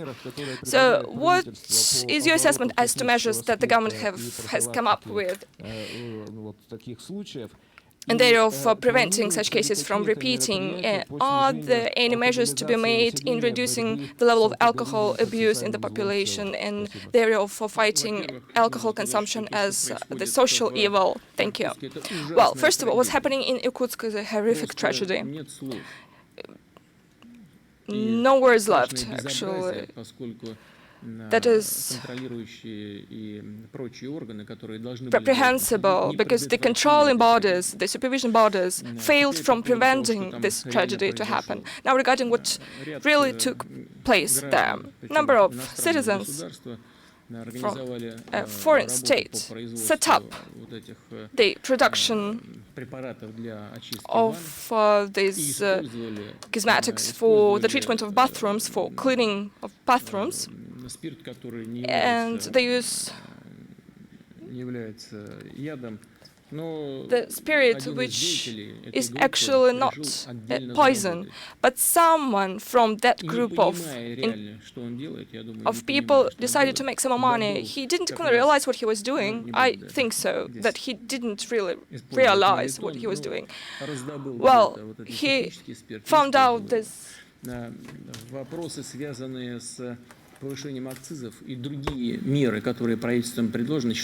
industrial alcohol and found a way to sell those goods. Well, all these measures that have been discussed, they are long overdue, and regarding the fact that cosmetic goods are going to be more expensive as a result of that, as well as washing agents are going to be more expensive. All those references and all this reasoning is not sufficient for us to refrain from introducing such measures. You know that a couple of days ago, I gave additional instructions to the government, and now we are analyzing the feedback. I hope that altogether, all of it will give necessary results that will help keep lives and health of our citizens. Now, regarding the increased level of alcohol abuse, yes, indeed, it is a huge problem. Maybe it is not that substantial as in many other countries, like Nordic countries, but again, here a series of measures should be introduced. Such measures are actually being implemented. These cannot be measures that forbid or prohibit things, although maybe it is high time to turn to prohibitory measures. I see here the billboard asking whether there are beer kiosks close to the Kremlin. I don't know about the Kremlin. I'm sure that such beer selling stores should not be located closer to schools and similar institutions. I believe that there should be a planned work against alcoholization of the population. There should be awareness raising. This should be the work of mass media. I kindly ask you to support it in this endeavor. It is a very important area for us that will have an impact on the demography of our country. That is one of our priorities. About love. What is it about love? Well, I believe it's high time to conclude. We are here for over 3.5 hours. Well, love often turns into hatred when we sit too long. Well, Georgia, the girl from Georgia, please have a floor. Over here, the second row. Well, no less interesting issue is that related to kvass. That is the story that was voiced 2 years ago. We'll get back to that. So, cultural and economic relations have been restored, and but the progress is stalling again. We know about the reasons behind that. These are territorial disputes underway. Is there any prospect of a political settlement, a political dialogue, or this status quo is going to be maintained for a long time in the future? And one more question regarding the visa-free regime between the EU countries and Ukraine. The same regime is going to be introduced with respect to Georgia. Is your assessment relevant for Georgia as well? Because this visa-free regime for Georgia is going to be introduced as well, because it's even being introduced much faster than the visa regime between Russia and Georgia. Well, quite a sophisticated question. What a turn at the end. Well, I believe that the visa regime in Europe, that is the legacy of the past, legacy that is no longer valid. I believe that there should be a visa-free regime introduced for everyone in Europe. Now, regarding Russia and Georgia, the problems here didn't come out of nowhere. They became the result of a conflict. No matter how trivial it might sound, we are not the ones to blame. We were not the ones who initiated a military campaign in South Ossetia. Well, as a result, we still need to think about the normalization of relations. I do not rule out us returning to the visa-free regime between Russia and Georgia. I wouldn't rule out the possibility of introducing visa regime for the Georgian countries going to Russia. I believe that there are all grounds to come to that, particularly because we see certain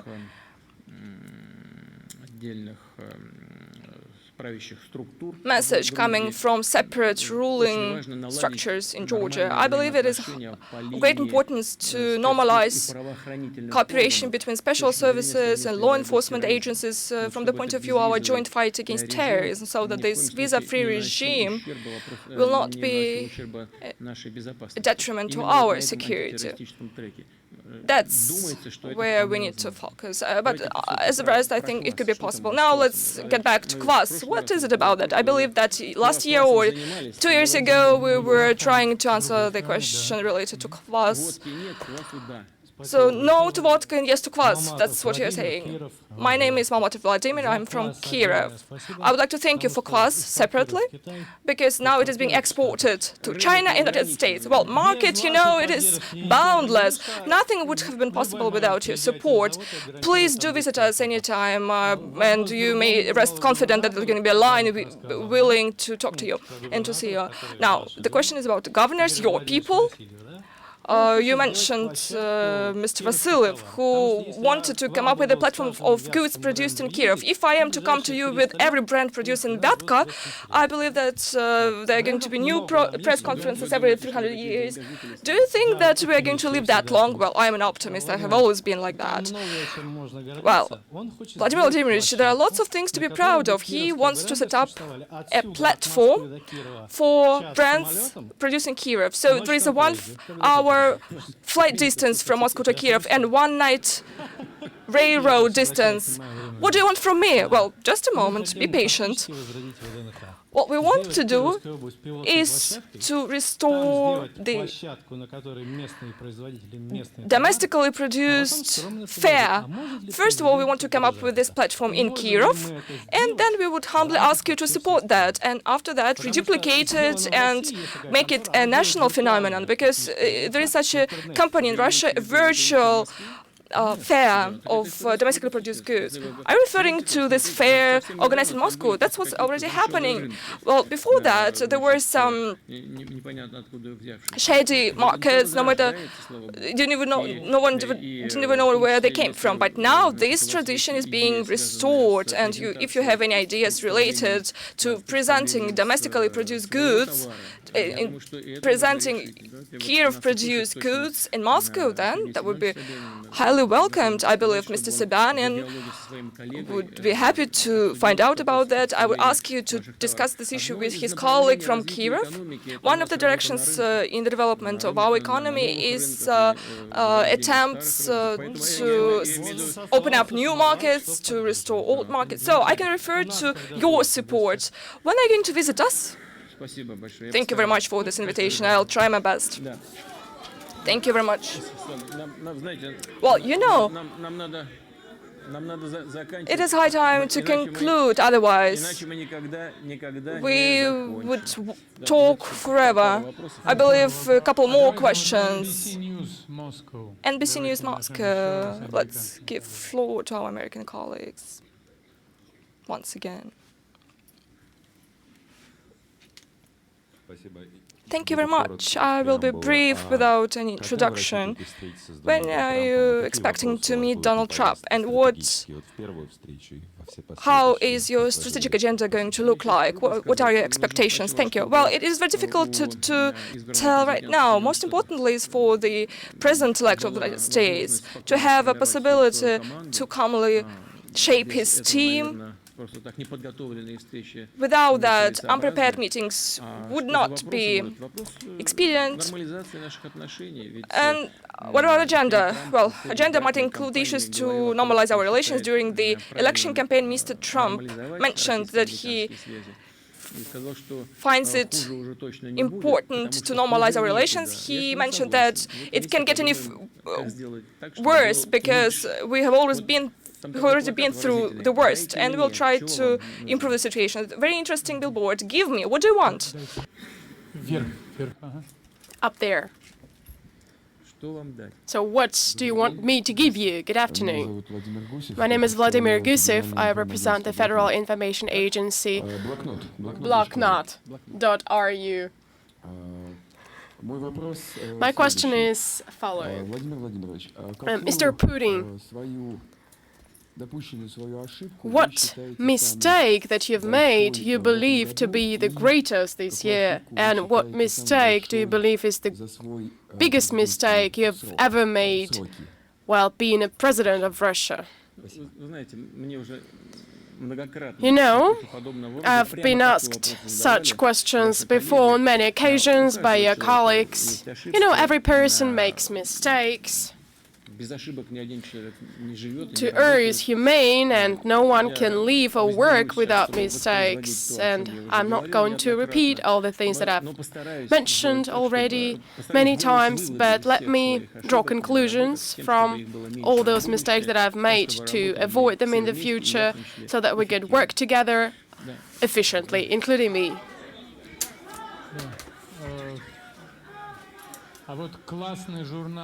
Maybe we should ask the journal for kids, business journal for kids. Mr. Putin, my name is Alexei Hadovich, editor-in-chief of the Klasny journal.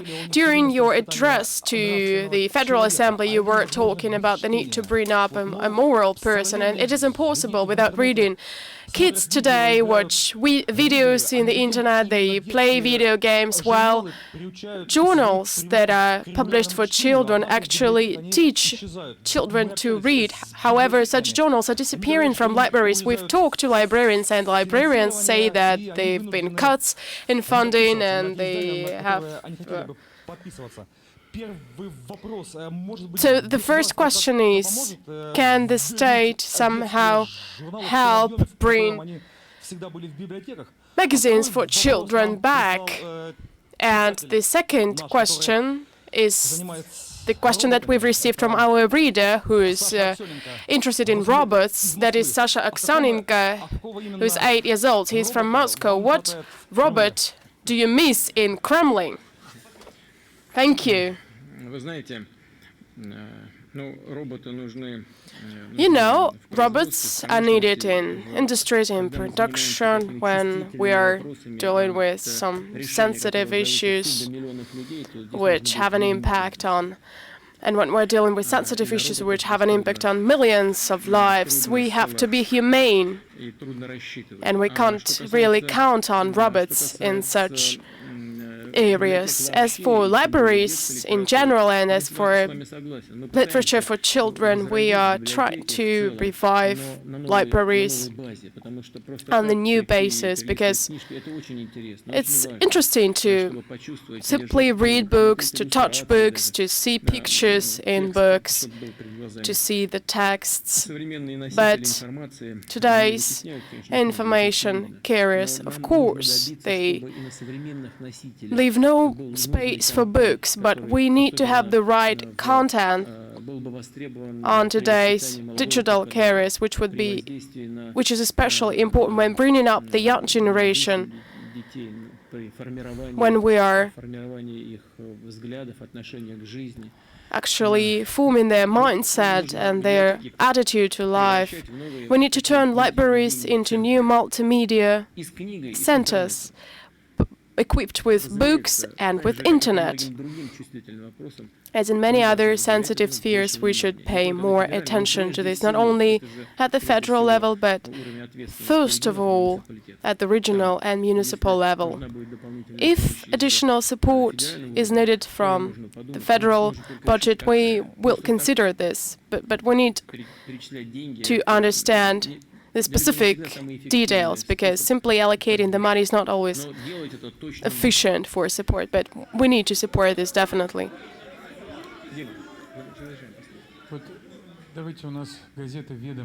Vedomosti newspaper, the one that is left without the floor, the center of the whole.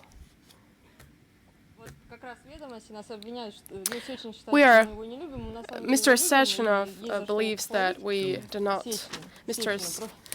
he believes that we do not like him, although we do like him, and there are some things that should be praised. But there are some things that we see in the government activities that cause doubts. We have a lot of problems with the budget.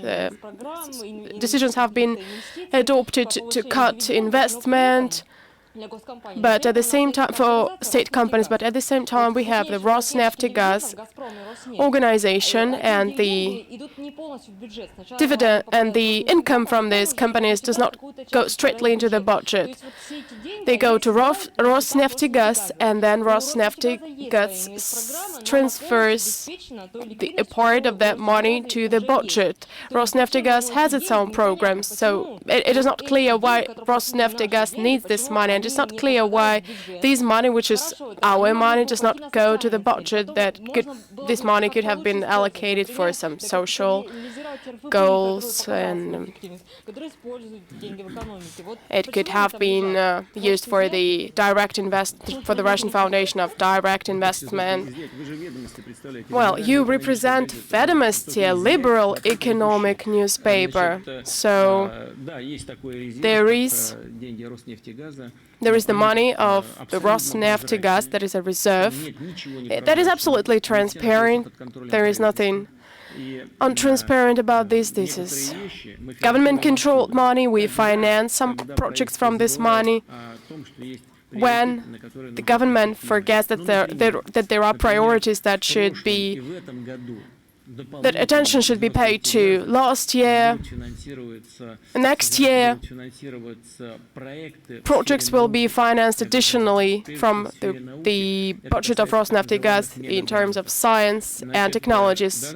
I'm talking about the so-called mega grants, and Rosneft will also allocate money for dealing with the problems that have to do with small-scale aviation, to produce aircraft for regional airlines.